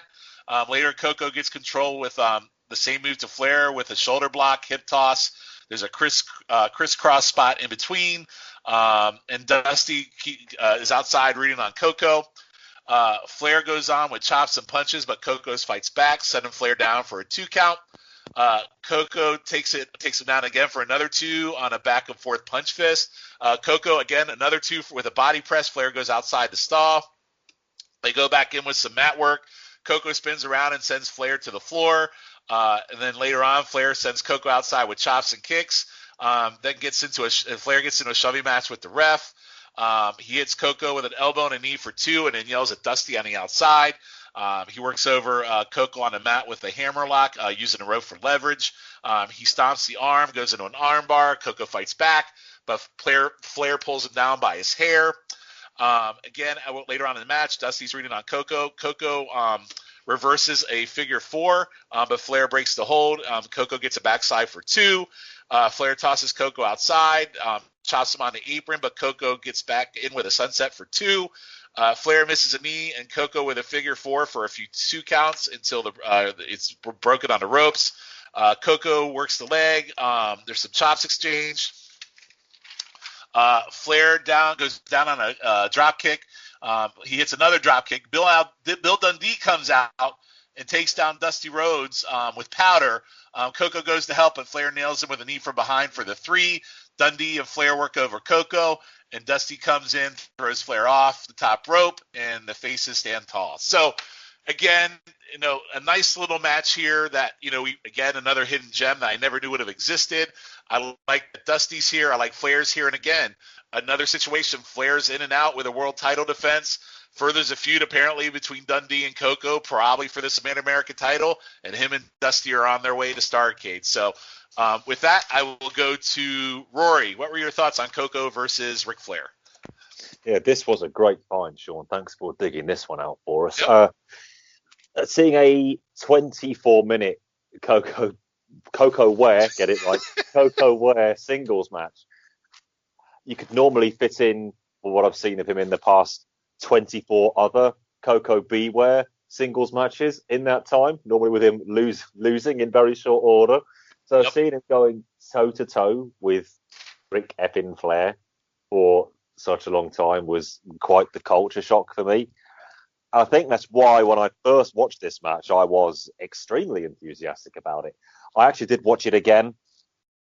I've tempered my score rating a little bit. I was saying I went for 3 stars in the end on this one, but it's still a very strong 3 stars. I don't want to detract from Koko in particular when I say that, because he showed some real fire in this one, and he managed to keep it up as well. I mean, it's very easy to do that in a 3 or 4 minute losing effort on challenge or something. 25 minutes against the best in the business, that's a feat and a half, and I think he was up to hit here. It probably was a bit long for what he actually had in his locker. They did repeat a couple of things here and there. I did feel there was a mark lopping off before we got to the finish, but it was a lot of fun. Koko, I say, more than held his own in there, felt like he belonged. Flair, understandably, given the month he'd had and was still about to have, was, I think, reining himself in a little bit. I don't think we got all cylinders Flair here, but again, much like his best buddy Dusty on promos, Flair at about 6 or 7 cylinders. No, anybody else should still just get out of the way with that and let the guy do it. You're not coming close to him even there. Finish was excellent. Protected your newcomer up to a point. Flair gets away, sneaks with a victory. You still have the baby faces standing tall. Dusty is Dusty in that regard. Lance Russell, what a voice. I just want to go on record and say that. I'm not sure how many more opportunities I will have to wax lyrical about him. Speaks with such clarity and authority. Picks out things you would never otherwise have realised. One of those, he talks, you listen. There is a reason that he is still spoken as probably the greatest wrestling commentator, certainly in available modern times. That maybe there were some great voices back in the 20s or 30s that have been lost to history, but for stuff that we are now able to get hold of, I think Lance Russell is right up there. He probably is number one. I just need to hear a bit more of him to confirm it, but I'm sure if I ever get the chance, then I will. He's fantastic. Yeah, there's a ton of Memphis compilations on YouTube if you ever want to get yourself some Lance Russell. So if you ever get a chance to do that, so I would gladly check them out. Yeah. All right, so you went him at 5 for the commentary. All right, so you went 3 stars. I actually went 2 3/4, kind of like what you said, mainly because I felt like Flair wasn't bringing his best. I felt like he was holding back a little bit, obviously because he's getting ready for Starrcade. But I thought it was great shine for Koko, but I went a little bit lower than you did. All right, Dr. G, what did you think of Koko versus Flair? You know, I went 3 stars on this. I agree with you guys. Flair wasn't at his total best, but I thought Koko Ware really did a nice job. I agree, Rory. You're absolutely right. You know, the Koko Ware we think of is, you know, the WWF Koko Ware. 25-minute MSG openers with Danny Davis the referee. That's yeah. No, you're absolutely right. And now I remember Koko Ware originally. I mean, I did watch some Memphis, obviously back in that time. He was actually in the PYT, Pretty Young Things, with Norvell Austin down in Florida. See, I did read about him in PWI. That's how I did know who he was back then. Yep, he was. He was. I would say at the beginning of the year. I want to say it was like either January or February of '85. He and Norvell Austin were the NWA Florida U.S. Tag Team Champions. You know, Florida had the, and so now this is you know, we're moving ahead here in November, and he's back in Memphis. So he kind of went back. That team kind of went back and forth. They were in a bunch of different territories, but with Koko Ware, you know, I thought he did a nice job. And, you know, they sold it as he's like the young guy, but, you know, he had been wrestling since 1978 by this point, so he's 7 years in. But they kind of made him almost like the underdog against Flair. Like you said, not one of Flair's greatest efforts, but even when he's not at his greatest, he's still very good. So better than most. So, yeah, I went 3 stars. I thought it was, you know, some really good stuff. And Rory, in regards to Lance Russell, you have Lance Russell, Gordon Soley, and Jim Ross, probably the top three announcers. But let me tell you something. Lance Russell is very underrated. Sometimes he's not always mentioned with JR and Gordon Soley, but he's really good. If you watch a lot of him, he's kind of like, he'll kind of mark out a little bit. He'll get all excited and crazy, kind of like a David Crockett, but just a little bit more refined, I guess. It's I can't explain it. He's just a very solid broadcaster. Just very professional, and somebody you just enjoy listening to his voice. And you knew by the cadence of his voice, how serious things were when it came to certain situations, and especially a lot of the feuds that went down in Memphis. So you're absolutely right. He's if he's not the best, he's one of the best. All right, Colin, what'd you think? I thought this was really, really good again. And same as everyone else, my only experience of Koko Ware is being the Birdman and High Energy. So this was another eye opener. Lance Russell saying Koko might be the most underrated wrestler in the country. It's probably true when you see some of the stuff in hindsight that he was able to do. But he's now unfairly the benchmark for shite Hall of Fame inductions. He's always that footnote. Well, if Koko Ware can be in the Hall of Fame, which I think is like so. It's kind of shit on, right? Yeah, it's so unfair and so disrespectful to a guy who was like supremely talented. The ebbs and flows in the match. He had Koko starting off, proving to Flair that he was worthy of a title shot, despite like being, as you say, maybe a relative unknown to people or to Flair. Then you get Flair dominating because he was just riding out his chance because his experience would pull through, and he would probably get the win eventually. To then Koko getting right back into it, Flair getting desperate and then stealing the win. Through nefarious circumstances. So I thought it was really, really good. I actually went 3.25 stars. Wow. I thought it was really good, and compared to what everyone else was saying, maybe the extra quarter star is for Bill Dundee, an actual Scotsman being on the show.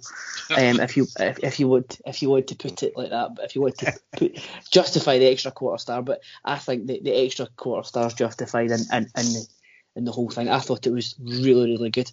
Hey, Colin, if it makes you feel better, as we get into 86, we'll see Bill Dundee and Crocket, if that'll get you excited. So. Here we go. Oh, this is just...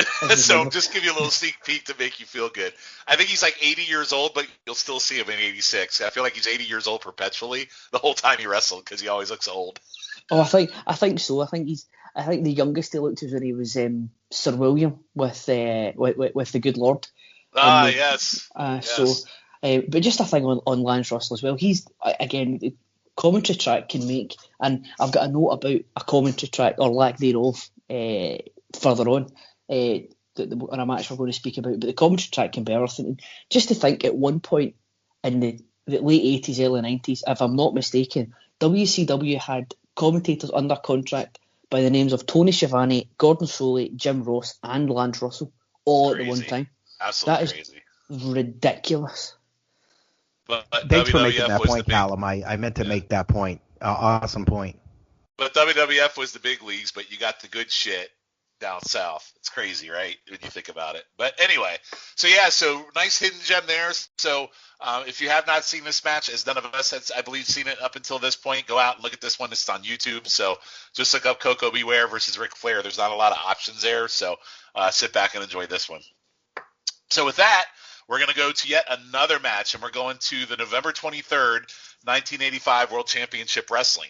And we have not talked about Manny Fernandez in a long time. I know we have a sombrero match, the very prestigious sombrero match coming up against Abdullah at Starrcade 85. But before we get there, we have Manny Fernandez versus Buddy Landell. So both of them are in big matches at Starrcade 85. Landell's going after Terry Taylor. The Bull will be fighting for his sombrero. All right, so two big players, like we said, at Starrcade. Manny, I always thought that Manny, the note I made, I always thought that Manny's little blonde tuft in his hair was a weird thing. Landell says, David Crockett, about time Jim Crockett got me someone almost worthy to face me.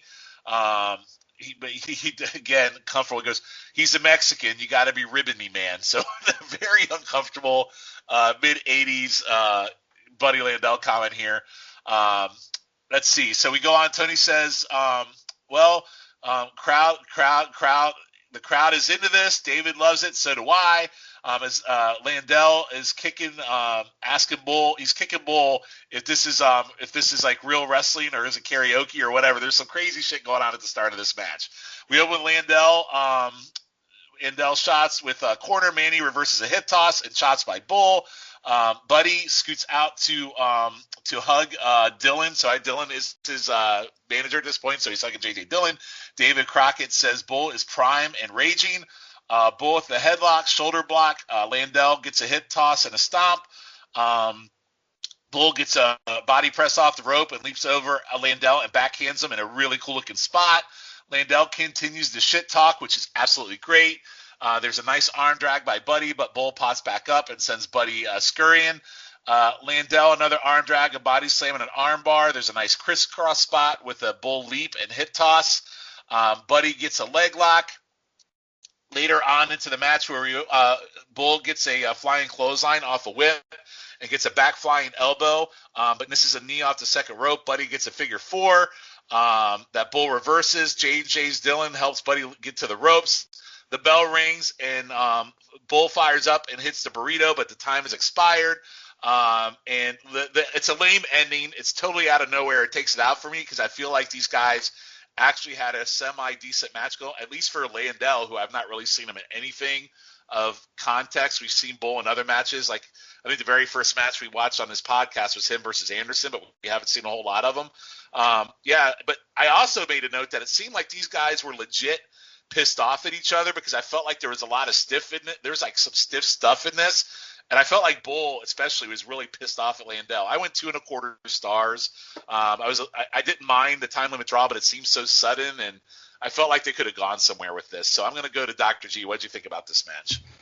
I agree. 2.25 stars on this. It's funny. I remarked that as well. It did seem like there was some they didn't care for each other kind of thing, and I think especially on Bull's end. And again, I think this is when Landell was starting to have his issues, going on where he was not becoming reliable. And the sad thing is that he would have been a pretty good upper mid-card heel for many years. I thought he played it well. Yeah, he was kind of a Ric Flair ripoff, but that was the whole point of it. And I thought he actually did, played the role pretty well. And he wasn't a bad in-ring worker. And he definitely had the heel, tendencies down, and especially in his interviews. He kind of needed JJ as well, but he did a pretty good job. Even in the match, he was really kind of egging, the Bull on a little bit.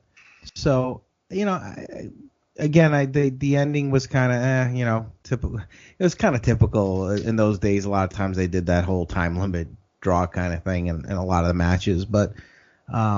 2.5 stars, I think is 2.25 stars. I'm sorry. I think is being kind. I think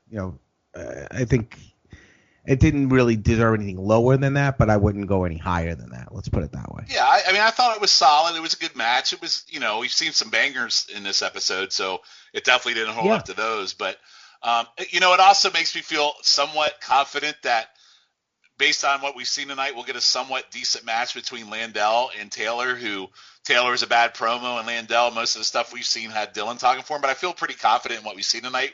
Maybe we'll get a decent match with him out of Starrcade. You know what I mean? Do you think? I think he would have been a pretty decent upper mid card guy.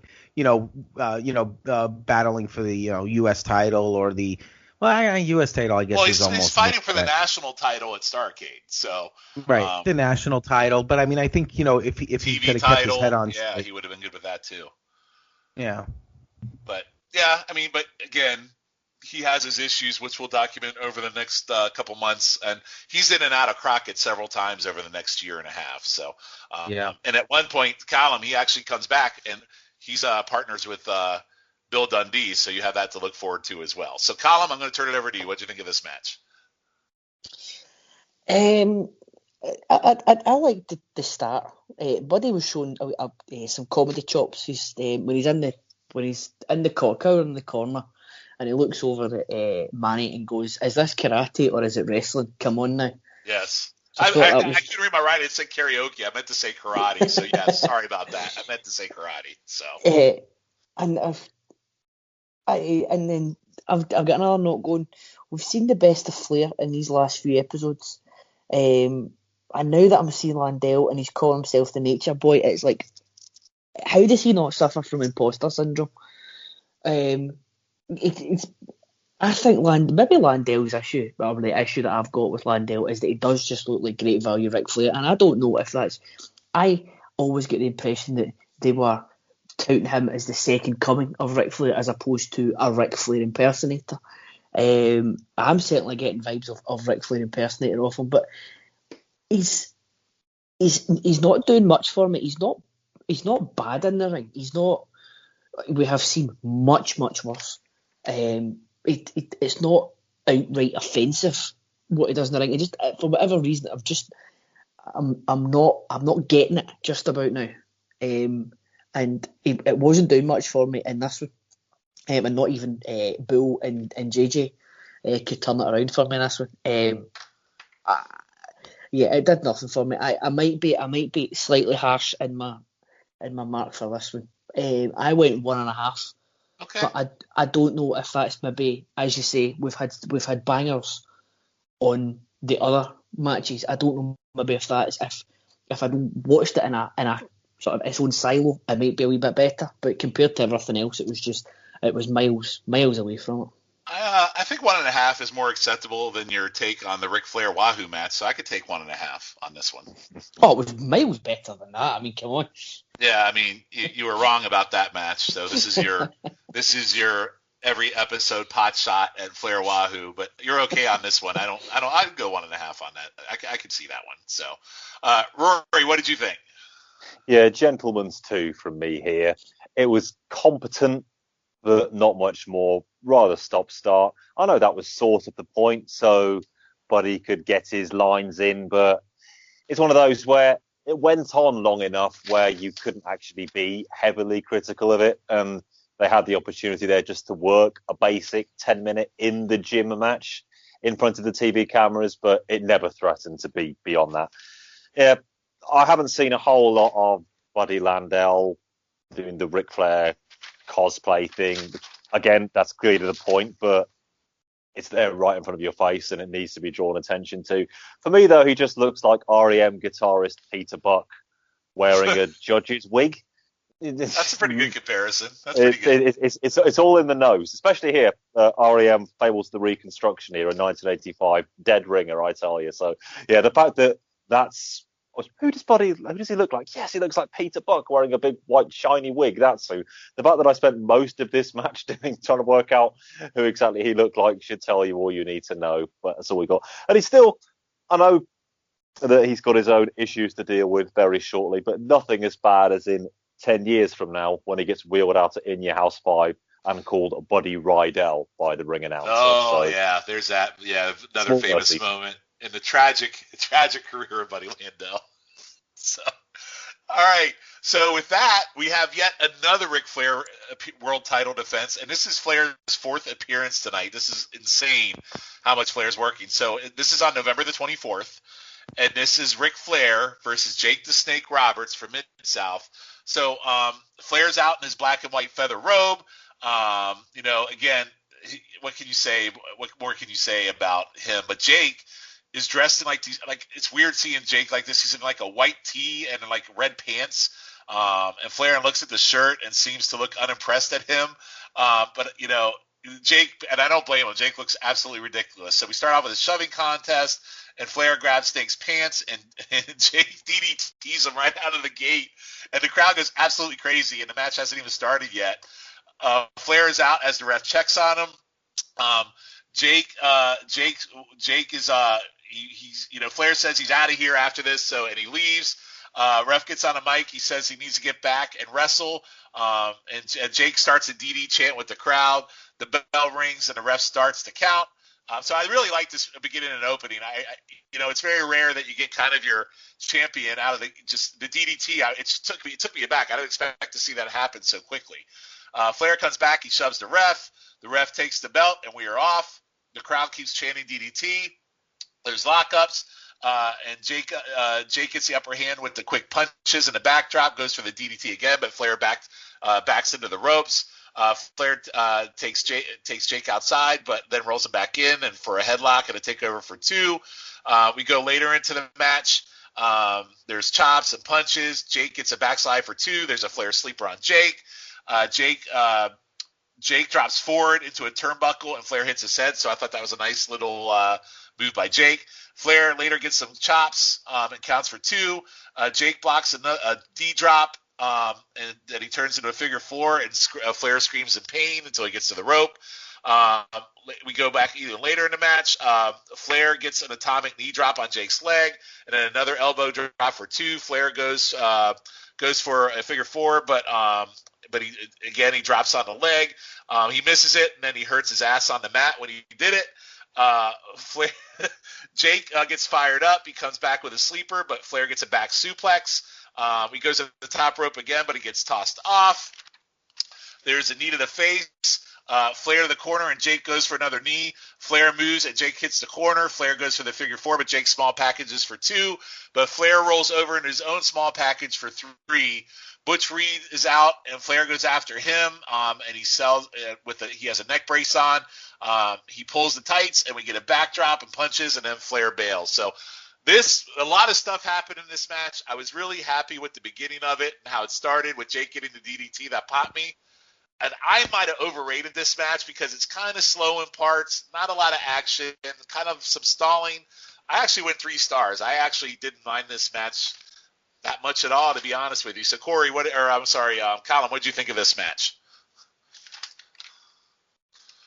Colin, come off mute. There you go. Thank you. I thought this was really good as well.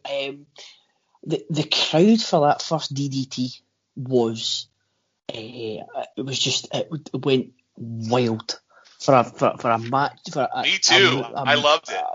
It was unbelievable. And Flair does more in 5 minutes by doing absolutely nothing for the DDT. By the way, 26 minutes. This whole thing was 26 minutes. Just to throw that out there. Go ahead. Yeah. Sorry. Yeah. But by doing nothing for 5 minutes, Ric Flair did more for the DDT, for one guy's move than most people will do in a career. And then again for in times for during the match, he puts over the DDT as been like death. There was times where he was trying to avoid the DDT like his life depended on it, and every time Jake went for it, the crowd were going, "Oh," because they know that they know if he hits it, it's game over. No ifs, buts, or maybes. Jake is winning, and Jake's going to be Flair's losing the title, and they're going to see a title change right there. Flair, when he's acting desperate, because he did the headbutt, low blow, and it's just anything to get a breather, to get a bit of an advantage, is excellent. And I think it's something that could work today. You never see a desperate. When was the last time we saw like a desperate champion doing anything they could to win? I remember the only thing I can think of is I remember briefly Randy Orton doing it in one of his many feuds with John Cena, where he intentionally slapped the referee because he couldn't think of another way to beat John Cena. But that's the last thing I can. That was almost 10 years ago, or over 10 years ago. I can't think of any other time. It could be really effective today. I loved the pace of the match. They weren't going breakneck speed, but they weren't plodding either. And the crowd was. This is where I noted that sometimes no commentary can be a benefit, because you're hearing the natural reaction. It's not drowned out in any way, and you're getting the full effect as if you were there. Which is the only benefit to having no commentary, I feel. But I went the same as you. A good match, a good post match. I went 3 stars as well. Yeah, the beginning of this match was so unexpected out of nowhere, and for Mid-South, I'm sure this is a big draw for Mid-South with Jake, and the DDT was a hot move, and getting your world champion in it this before the matches even start is pretty incredible. Rory, what do you think of this match? Yeah, I also went 3 stars. Just a quick question. You might not know the answers to this, but so we watched this on the YouTubes with, say, no commentary, but it was fairly professionally shot. Was this intended for TV broadcast? I don't know. Like some of these matches that I find like they don't have commentary on them. There's a couple we've had, and they look professionally shot. So I don't know if this is just like one of those arena cameras and they don't have commentary or whatever. But I have no idea. I just found it on a search, and I was like, oh, look at this. I'm very glad you did once more. Yeah, that as Callum rightly says, that is how you get a move over. If you hit Ric Flair, world champion, with that move before the match even started, and for 5 or 6 minutes, the man is just playing dead, then as a crowd, you're starting to think, hang on a minute, if he gets it on again after the bell rings, we could be seeing something a bit special here. And there's always that aura and buzz. Anytime Jake's anywhere near him, all he's got to do is just twist his left arm into anything approaching a circle, and the fans think it could be just another 3 seconds away. That's how you make these things seem devastating. You can, in pro wrestling, you can tell any story you want. It's just a case of whether you're going to go ahead and do it. And here the story is the DDT is going to kill you, and it is lights out when it is a simple, again, really simple stuff, but you can draw your own conclusions, branch off from it any way you wish, and that's when pro wrestling is at its best. I think we've got a lot of good psychology from Jake throughout this match. When the match itself did get going, it was about 16, 17 minutes, probably even at this time a little long for pure in-ring for Jake. I mean, I love Jake's in-ring psychology as much as anybody else, but here he was called upon to wrestle a little bit more. Managed to hold his own, certainly far from disgraced himself out there, but there were more just little hints here and there of the psychological Jake we've come to know and love, or know and hate, rather than him trying to get down and grapple, where he would look a little out of his depth if we didn't have somebody like Flair just to see him through some of the more tricky exchanges. But yeah, I did like the desperation of the finish. That Flair was really starting to panic and thought, okay, let's just get out of this. I've had enough this month already. I'm just going to cheat and get the hell out of there. That's the story I think that one told, and they did it well. Yeah, another tremendous find here, Sean, and 3 stars for the whole package. Really strong stuff. It was great to see Jake at this stage. And the other thing you got to think about is, so we've talked about Butch Reed, we've talked about Dibiase, we've talked about Snake tonight. All of them have faced Ric Flair, and guess what? In a year from now, all of them are in WWF. So that just tells you, like, they just gut Mid-South and take all their stars, right? It's really interesting to go back and watch. Dr. G, your thoughts? You guys all really summed it up really well. Pretty much everything that I would pretty much say about it. But the only thing that I never realized how over the DDT was before WWF. I mean, I knew that he had the move, the Snake had the move, but I didn't realize how over it was, because we think everything, when we're younger, we thought a lot of these things were created in the WWF, but Jake the Snake was pretty hot at this time. This again, good find. I didn't, like I said, I watched so much wrestling when I was younger. You'd sometimes get it all confused because there's so much going on at that time. But this was really wonderful. I just love watching the psychology of Jake the Snake, and then you add somebody like Ric Flair. I agree with you, Rory, in the fact that Snake had to work a little longer than he normally does, but Ric Flair, working with Ric Flair, you never have to worry. Ric Flair leads you.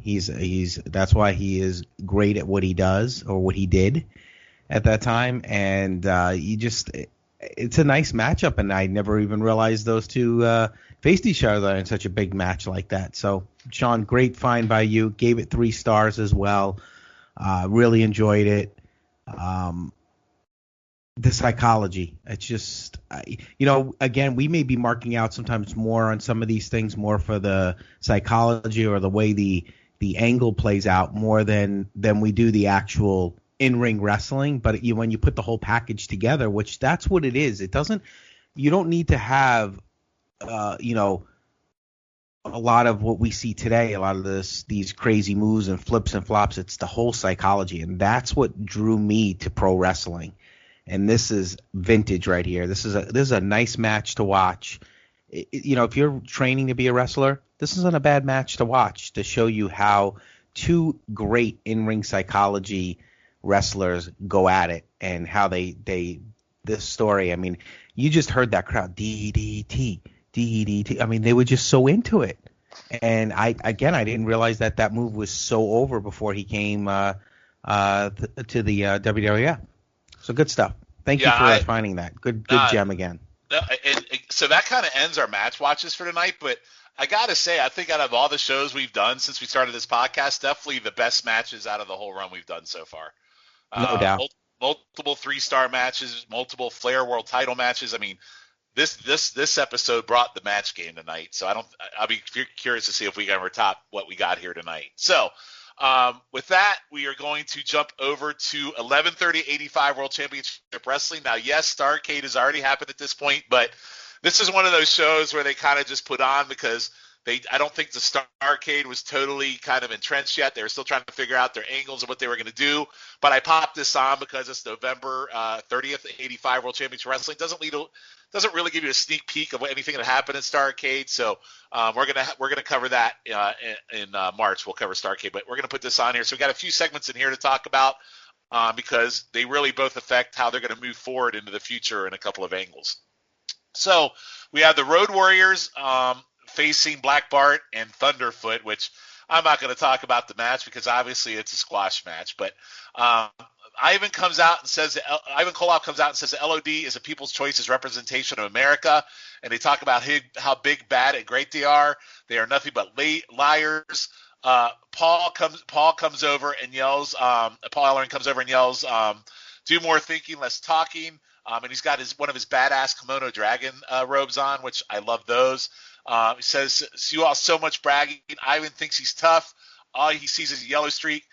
People in this country know who can put on an end to the Russians." Koloff hits Paul. Nikita hits Koloff from behind. Tony gets excitable, and almost as excitable as David Crocket. And David Crocket just stands there like a tool, and Tony's the one that's actually getting excited. Hawk runs over, starts fighting with Ivan and Nikita. Animal wins the match in the ring. All three Russians are now beating on Hawk. All three run to the ring, attack Animal, and now Crocket starts stroking out now that he's come out of his trance. They include a clothesline with a chain as Crocket literally starts spazzing out. I don't know what happened. I think he got like a late cue or something.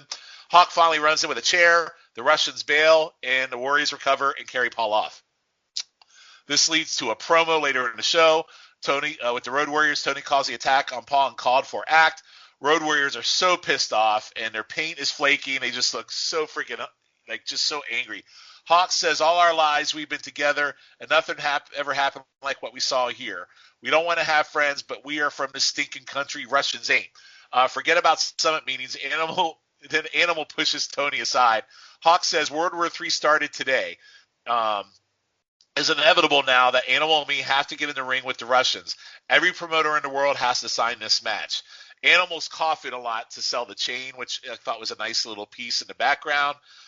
"We only have one thing on our mind, Russians. We're not going to be happy until hands are around your necks." Animal starts coughing, says Paul handles our money. He's important to us. We ain't like you, cheap shots from behind. My manager back there is hurting bad. All three morons will pay. And then, like Hawk said, we don't have friends, but we are from this country. We hate your country, and we hate you. So really kind of the first inkling of what the first major feud is going to be with the Road Warriors, especially after that little tease we saw with the Horsemen and them with Dusty and TA. But Rory, what did you think about this segment with the Russians and the Road Warriors? Yeah, imagine using a real life standoff situation to build a wrestling angle, as if that would ever happen again after 1985. Oh, sorry, just 5 years to wait. Yeah. Okay. Again.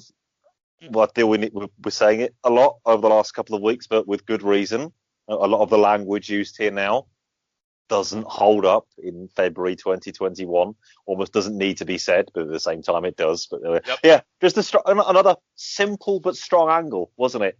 The heels building heat on the badass face team by taking them down with an effing chain. That's how you do it. That's how you believably let the bad guys get the upper hand in the build-up. And then when the bell finally rings, when he's getting the ring, then you're going to see the faces get theirs. And really, really building block stuff. But even with the most simple bits of Lego, you can still create a spaceship, right? And that's what we got here. Yeah, it's like textbook wrestling 101. This is how you textbook book. And again, I also like the fact that they humanized the Road Warriors. You have these badasses, but they just humanized them and got them in their first program, and I think it's a pretty good program to kick them off with. So, Dr. G, what did you think of this? Totally agree. I mean, again, the Road Warriors were always so dominant that, you just felt like they were unbeatable, and now you have some formidable opponents, and oh wow, now this is kind of getting scary. These guys are. These guys could give them a run for their money, and you're right. It humanized them a bit, and it just made the Road Warriors, the fans behind the Road Warriors, even more. And again, I really another team that I didn't really maybe respect as much. I'm really enjoying the Russians. I'm enjoying, Ivan Koloff really did a good job in helping Nikita, helping, Crusher, really kind of, he was the veteran by far at that point. So he really, really took those guys under his wing and really made them a force to be reckoned with. So I really, like you said, good textbook wrestling, the way they set up the angle, and makes you again want to see these two teams face each other, and that's what it's all about. That's what these television shows were all about, is to get you to come out and pay some money to watch these guys go at each other. So good stuff. Yep. And Colin, what did you think? I think one of the earliest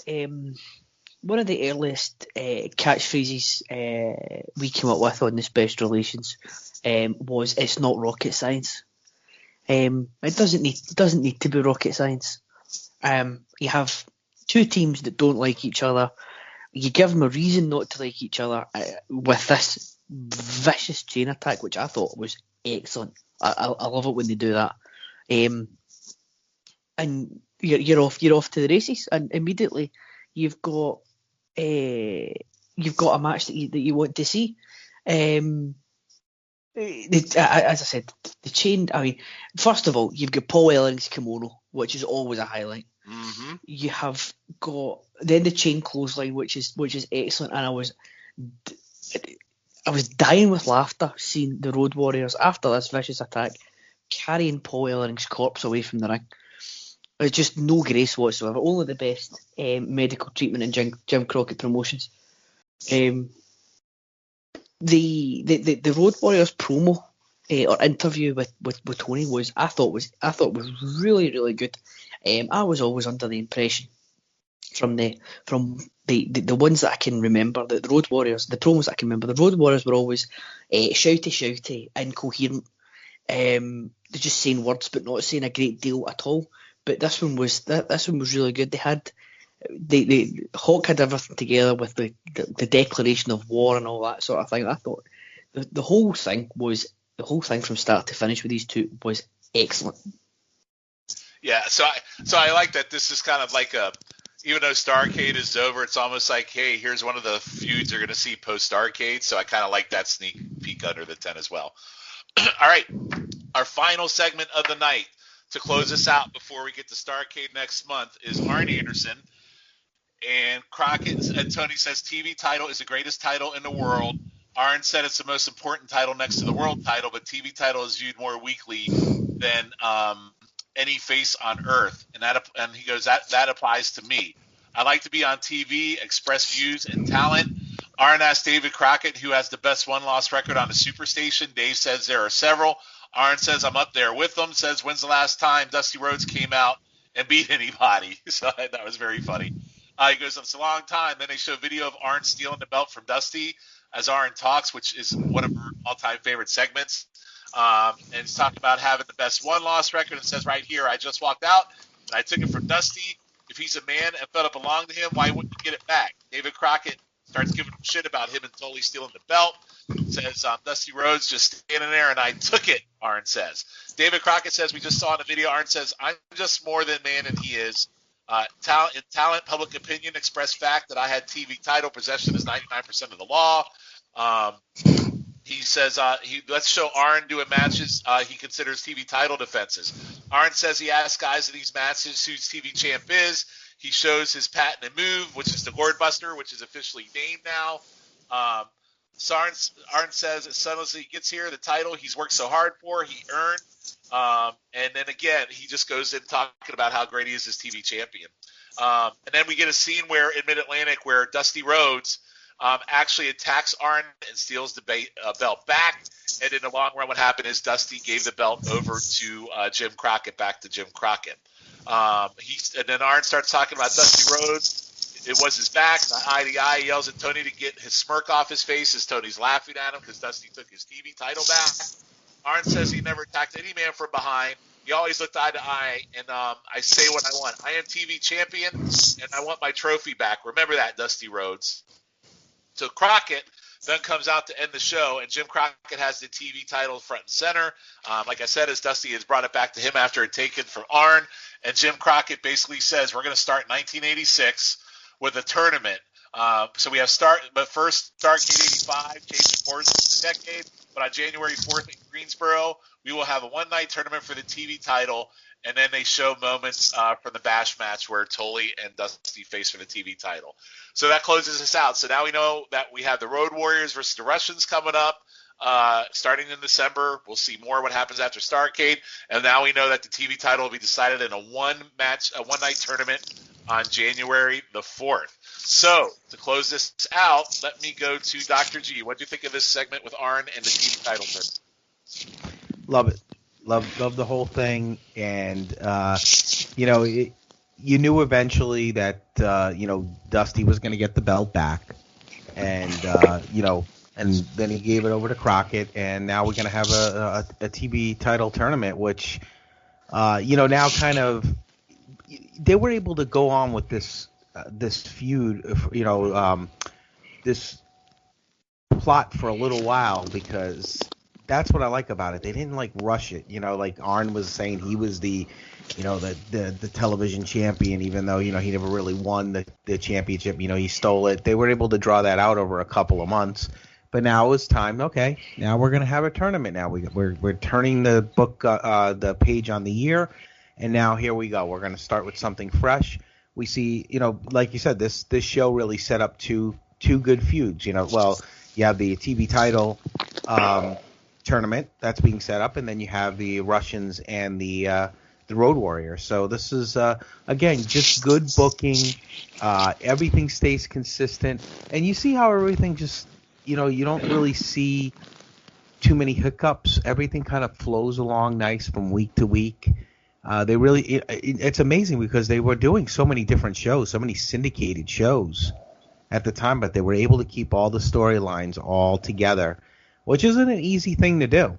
And they did a good job at it at this time. So I was glad you put this on here because it kind of sets us up for what we're looking for after Starrcade. Yeah, we get two kind of sneak peeks before we even talked about Starrcade, so I thought it was kind of cool. Callum, what'd you think?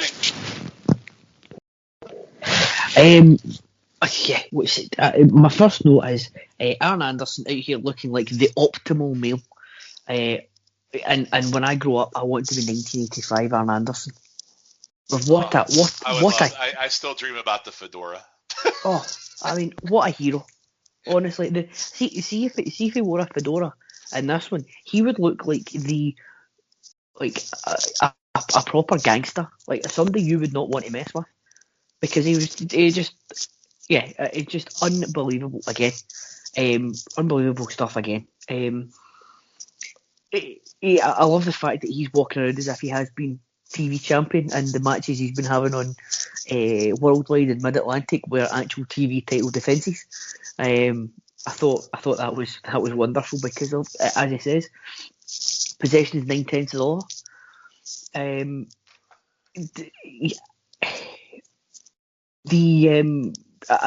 Also he's justified. As I couldn't quite think of the word there. He's justified in what he says again, which all the best heels are, as we always say. Because for weeks he was saying if Dusty Rhodes wants his belt back, all he needs to do is come and face me and come and get it. And as much as it wasn't as straightforward as Arn Anderson walking up to him and taking it whilst looking him in the eye. He did do it face to face, and then when Dusty wants his belt back, he does it from behind and hits him with a chair. So he's completely justified in what he's saying. But once more, I'm going to sound like a broken record here, but I fucking love Arn Anderson. Yeah, he is awesome. I also like that he's shitting on Dusty, hitting him from behind, where like Arn's done it 100 million times before, but he claims he never does it. That's really great too. Rory, what'd you think? Close us out. Yeah, close us out is right. Not enough Arn Anderson on this edition, I don't think. So it's only right and proper that we get to talk about him last year. Just another golden promo from the great man. Delusional, as has just been mentioned, but focused and believable all the same. Yeah, he is the champion. He's got the belt. That's good enough for me. And he's Arn effing Anderson, and don't you forget it. Yeah, great way to finish up here with just a few words from the great man. Yep. So guys, that closes us out of November '85. So again, I can't say. I mean, this has been a fantastic month leading into Starrcade with matches I didn't even know existed. In March, we go right to Starrcade '85 for next month. But before we get there, we're going to do our show end rewards. So let's start off with best match. We had a lot of really, really good matches on here. Before I give my thoughts, I'm going to go around the horn first. So, Rory, what was your best match? Yeah, I think, although I said at the time it was probably more Angle, I still gave it the same as one or two other matches, but I am going to go for Flair Dibiase. What it came to represent was the greatest of all the matches we've seen over the last couple of weeks. So, Flair Dibiase is my call for best match, yeah. Okay, Colin, what do you think? Best match? You're on mute. All right. Sorry. Good. Of course I'm on mute. I was saying that this is the toughest best match we've had so far. I think I had 2 3 1/4, 2 3s, and a 2 3/4. I have gone with Flair Dibiase. Because I just thought it came out of nowhere. I wasn't expecting it, but it was excellent. But honourable mention for me goes to Koko versus Flair as well. And that's fair. Dr. G, what did you think? Best match? Because I rated it the highest, and that's the one. Again, the whole package. I went with Flair Dibiase as well. Again, it was one of those gems that came out of nowhere, and great choice by yourself on that one, because you pulled one out there that I wasn't even expecting, and just the whole storyline behind it and the way they set it all up on the show with the match, just really good stuff. So that's my choice. Right. I also went Flair Dibiase. This was so hard. I don't think I've ever had a harder decision to make on best match because it's pretty cut and dry, but I also went with Flair and Dibiase. Just total package-wise, one of the greatest things we've ever watched on this show. So, worst match, I don't really think I need to go around the horn. Is it a unanimous Graham versus Abdullah? No doubt. Already said enough about that one. Yeah, that was an abomination. All right, so we're 2 for 2 on unanimous. Best promo, is it safe to say unanimous there too with the hard times? On we go. Yep. Oh, yeah. All right, so the David Crockett stroke out. Here's my problem. I love that she likes it, but goddamn, the look at hims kind of took me aback. But I'm still gonna go with the TA kissing baby doll moment. But man, that freaking look at him is a close second. So the next one, Callum, which one did you have as best Crocket moment? Yeah, I mean, I think it has to be She Likes It, She Likes It. All right. G? Same here. All right, Rory? Whoa. Yeah, she likes it. She likes it. All right. All right. So we're 3 for 3. So here's where it gets even more tricky. Best angle. So the last episode, the TA Tully stuff was absolutely magnificent. And then we had the formation of the Horsemen, but the Dibiase thing came out of nowhere, and I'm torn. I'm going to have to give it a tie between the Dibiase angle and the TA Tully stuff. I'm going to cop out and make it a tie. So, Dr. G, what did you have there on best angle? I'm gonna go with the. Oh gosh, this is a tough one. That's why I copped out. I'm gonna have to go with the Dibiase Flair because I just love the way they set the whole thing up and everything that you included for us to watch. I just thought was really, really well done. The TA Tully stuff is awesome, and it really is, and it's just that feud is just phenomenal. But we've kind of chosen a lot with that, so I just thought it was a chance to do this. I really also enjoyed, just as an honorable mention, I enjoyed the face off with the the Warriors, yes. TA, Dusty and the Horsemen. So it was definitely a tough choice, but I really, really enjoyed. I guess that Dibiase Flair stuff, you really just struck a chord with me. So I'm gonna go with that. I'm comfortable with saying that. Well, like I said, I'm comfortable with both. So, Rory, what did you think? Best thing? Yeah, I've given the Flair Dibiase stuff as part of the best match, the love it deserves. So, and we obviously haven't spoken about it on this show, so I'm going to give it to the Magnum Tully build-up. Last week I said how amazing Tully is, how superbly Magnum played his part as well, how they got to the stage now where the only possible sort of match they can have is something that the NWA don't even really want to sanction, that Crocket had to go over their heads in order to put on, and everybody is now baying to see it. Kudos to everybody involved. I've got to go for that as our best angle. Yeah, I think it's safe to say this month of November we got the two best, probably 20 to 30 minutes of TV on two separate TV shows we've seen so far. Just incredible moments. So, Callum, what'd you think? Best angle? I mean, it's never a bad thing when you've got three best angles to pick from, because I didn't even consider the face-off with the Horsemen and America's Team of the Road Warriors, but that was that gave me chills watching that, because I was just like, right, okay, let's just go, let's just have this match right now. But I've gone with Ted DiBiase from Mid-South as well, because it was one of these ones, was it maybe 45 minutes on the network, and all but 5 of it was dedicated to this, and it didn't seem like things seemed 40 minutes. Like Ric Flair Wahoo felt every single minute of 48 minutes. This felt like it went by in a heartbeat. So that's my choice. All right. So our last award of the night is the Fashion Award. So I was torn between the Baby Doll Tully fedora and jacket from last episode, but I'm choosing Ric Flair from going from a robe to a T-shirt to a suit all in one episode from 11/16. So I'm picking Flair. Rory, how about you?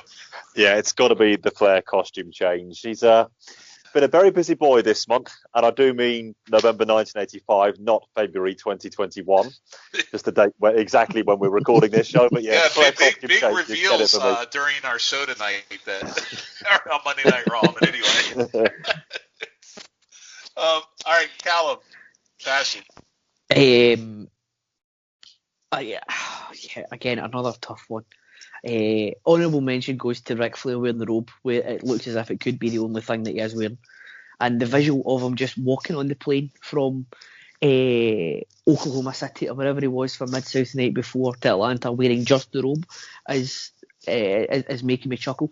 But I've got to go with Tully's fedora,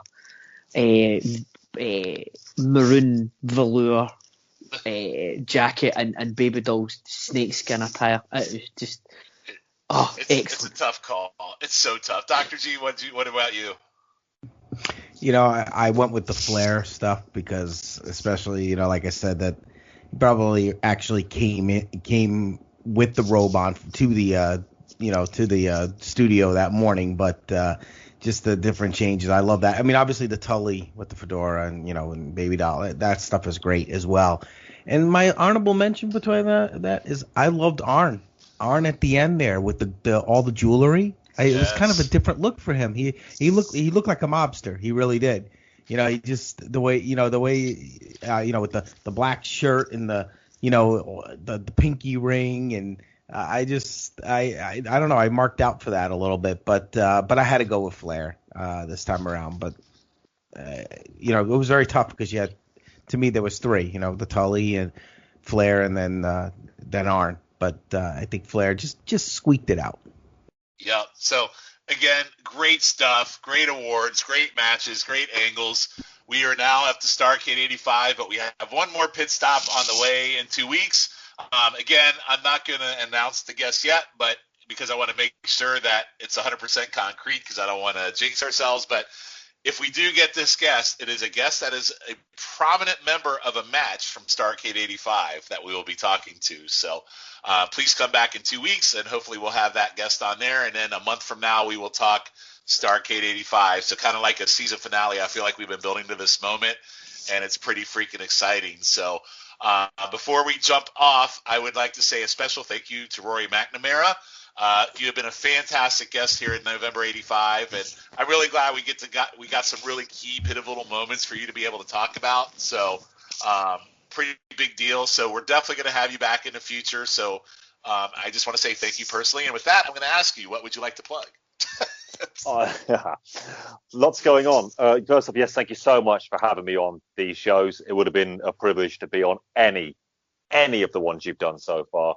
But to be on such an important pivotal month with some of the greatest moments in pro wrestling history, let's not make any bones about it, I'm deeply honored to be on with you guys. You do a brilliant job every couple of weeks, and just to be any small part of it means a lot to me. Just to talk about this stuff for 5 hours, thank you so much for giving me the opportunity, and I was glad to come back in a heartbeat. So keep me there in the hopper.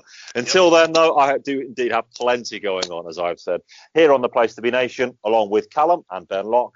We got our Special Relations show, where every month we just talk about, random stuff, really. Bit of retro, bit of modern. We've actually got a proper stretch project. We'll see how long that lasts, preparation and all of that. Not normally our strongest suit on that show, but we'll see how we go. Always a great time, so do listen in for that. Also, the show Senior Video, where every month I take a look at a home video classics offering from the WWE Network and give it a bit of a review. Recording the latest edition of that next week as we do this show. And Sean Kidd may or may not be involved in the not too distant future. Spoiler, he will be. He's on the next show. So there you go. Kill the suspense straight away. Yeah, Sean Kidd will be joining me to talk about, let's mention it, the Heart Foundation VHS. So really looking forward to breaking that down with Sean. Can't wait. Love the Heart Foundation. Yeah. I watched that one yesterday, and that's a great tape. Really looking forward to discussing that. And also outside of the realm, our Place to Be Nation, the Wrestling 20 Years Ago podcast, which, as the name suggests, looks at pro wrestling from 20 years ago. All three major promotions, although as we are now in February 2001, there's very little of two of those three promotions to go. In March 2001 is going to be a monumentally huge month for us. We've got some special programming talking about the demise of ECW and WCW. And of course, we've got another Sean favourite, the small matter of WrestleMania 17 to review coming up in a few weeks. So do listen in for that. I will listen to that because I respect your commentary, not for the matches. You're going to be hateless, or you're just going to skip ahead to the marks out of 10 at the end and then send your missions my way. There's a few matches on there I like, so I'll skip ahead to a couple of those. So. Let's not go crazy here. A few matches you like. Cool. I'll sit down now. Anyway, good stuff from Rory. So make sure you go and listen to all the pods he's on. He does an awesome job on all the shows. Colin, how about you? What do you got to plug? Well, in addition to the aforementioned Special Relations podcast, I've obviously got this. I will be making an appearance on Trivia Night. By the time you've heard this, I will have been on the Friends episode. I don't know. We've not recorded it yet. I don't know how I've done, so I'm not going to set myself up for a fall by saying I'm an expert and then falling at the first hurdle and being out before the final round, as is probably likely. Given having heard some of the questions on the Disney one, where I failed miserably. Also, if you please follow the Place to Be Nation YouTube and Twitch pages, please. By the time you've heard this, again, we'll have done the Elimination Chamber live watch, I believe, if my dates are correct. All these shows are rolling into one modern day just now. It could be Elimination Chamber on Sunday, it could be WrestleMania. I really don't know. So please give us a listen on a follow on that. At least every month we will be doing the pay-per-view live watch, and I try to stream as much as I can. On YouTube, you'll get the best bits, or I'm going to start putting the best bits from previous episodes from the Quad of Pods and from the Twitch live streams. The first one went live, an all-timer went live with Jenny's response to Natalia coming out at the Royal It has Rumble. an all-time response from you to me about a Drew McIntyre comment I make. There's some those Twitch streams have some all-time hidden gem moments. They do, and it's basically what you hear on all the pods between us all, but live watching stuff, and sometimes even the stuff that we're watching becomes secondary. But so please give us a follow on that and on YouTube as well, so you'll get the best bits from everything there. All right, sounds great. And Dr. G, how about you? What do you got? Well, first I want to thank Rory for coming on the show. He did an excellent job. We enjoyed having you and your perspective. It's nice when you get we see the different fourth horsemen that comes on every month, and just getting their perspective on what we're doing, and it adds so much to the show. So thank you for coming on. And for me, we got the NWA Saturday special. I am doing the show with the Podfather Scott Criscolo, and we right now, because the current NWA is not really doing much, so we're kind of doing our GWCW ballot. We came up with the matches together, but Scott numbered them, so we'll see when we get a little closer to the top there, see how we probably will disagree on some of the. He needs more Rick Steamboat in his picks, apparently. Well, yeah, you know him with the Rick Steamboat. Now, listen, I just agree with you on the fact that it's not the number one match in WWF. He and Savage, even though I love Savage, but Ricky Steamboat definitely had some good matches along the way. So we got that every week, every Saturday it drops, and then I'll be recording the Year in Pop next week, 1988. I'm not sure when that will be on the Pop Experience, when it'll actually be released, but I know we're recording it next week, so stay tuned for that. You could follow me on Twitter at DrGPTV, and you know what? Listen, I can't wait to get to next month, because we're gonna have a lot of fun. Yeah, next month's going to be awesome. So as for me, you can get me on Twitter at NWA Crock Roll. I will also pimp Highway to the Impact Zone column. I believe you will be joining us for Victory Road 2004, correct? Yes, I shall be. I was remiss in forgetting that I was doing that, yes. It's not. It's well. We'll see how forgetful the show is, but we're very happy to have you on. We haven't had guests on the show, so you'll be our first. So look forward to talking with you on that. Obviously, we also have Chicken Salad. The latest one we just dropped was No Way Out 2003, and the next one coming up will be WrestleMania 9. So stay tuned for that one. I believe we'll be doing another one in a month as well. We'll be doing WrestleMania 27, so we'll be doing 2 WrestleManias next month. And then my new podcast, which I am very happy with, kind of goes back to my childhood. I am doing a podcast with Scott Shiflett. It is called Battlestar in the 25th Century, where we go back and live watch Battlestar Galactica and Buck Rogers from 1978. Scott has never seen the show whatsoever, so it's culture shock to him. Why, for me, it's a pure joy in reliving my childhood. So first episode dropped last week, so please go check that out as well. So for Dr. G, for Colin McDougall, and our guest Rory McNamara, I am Sean Kidd. Thank you for listening, and let's be back here in 2 weeks where hopefully we'll have our very special guest, and then 4 weeks from now we will talk Starrcade 85. Thanks, everyone, for listening, and we'll see you in 2 weeks.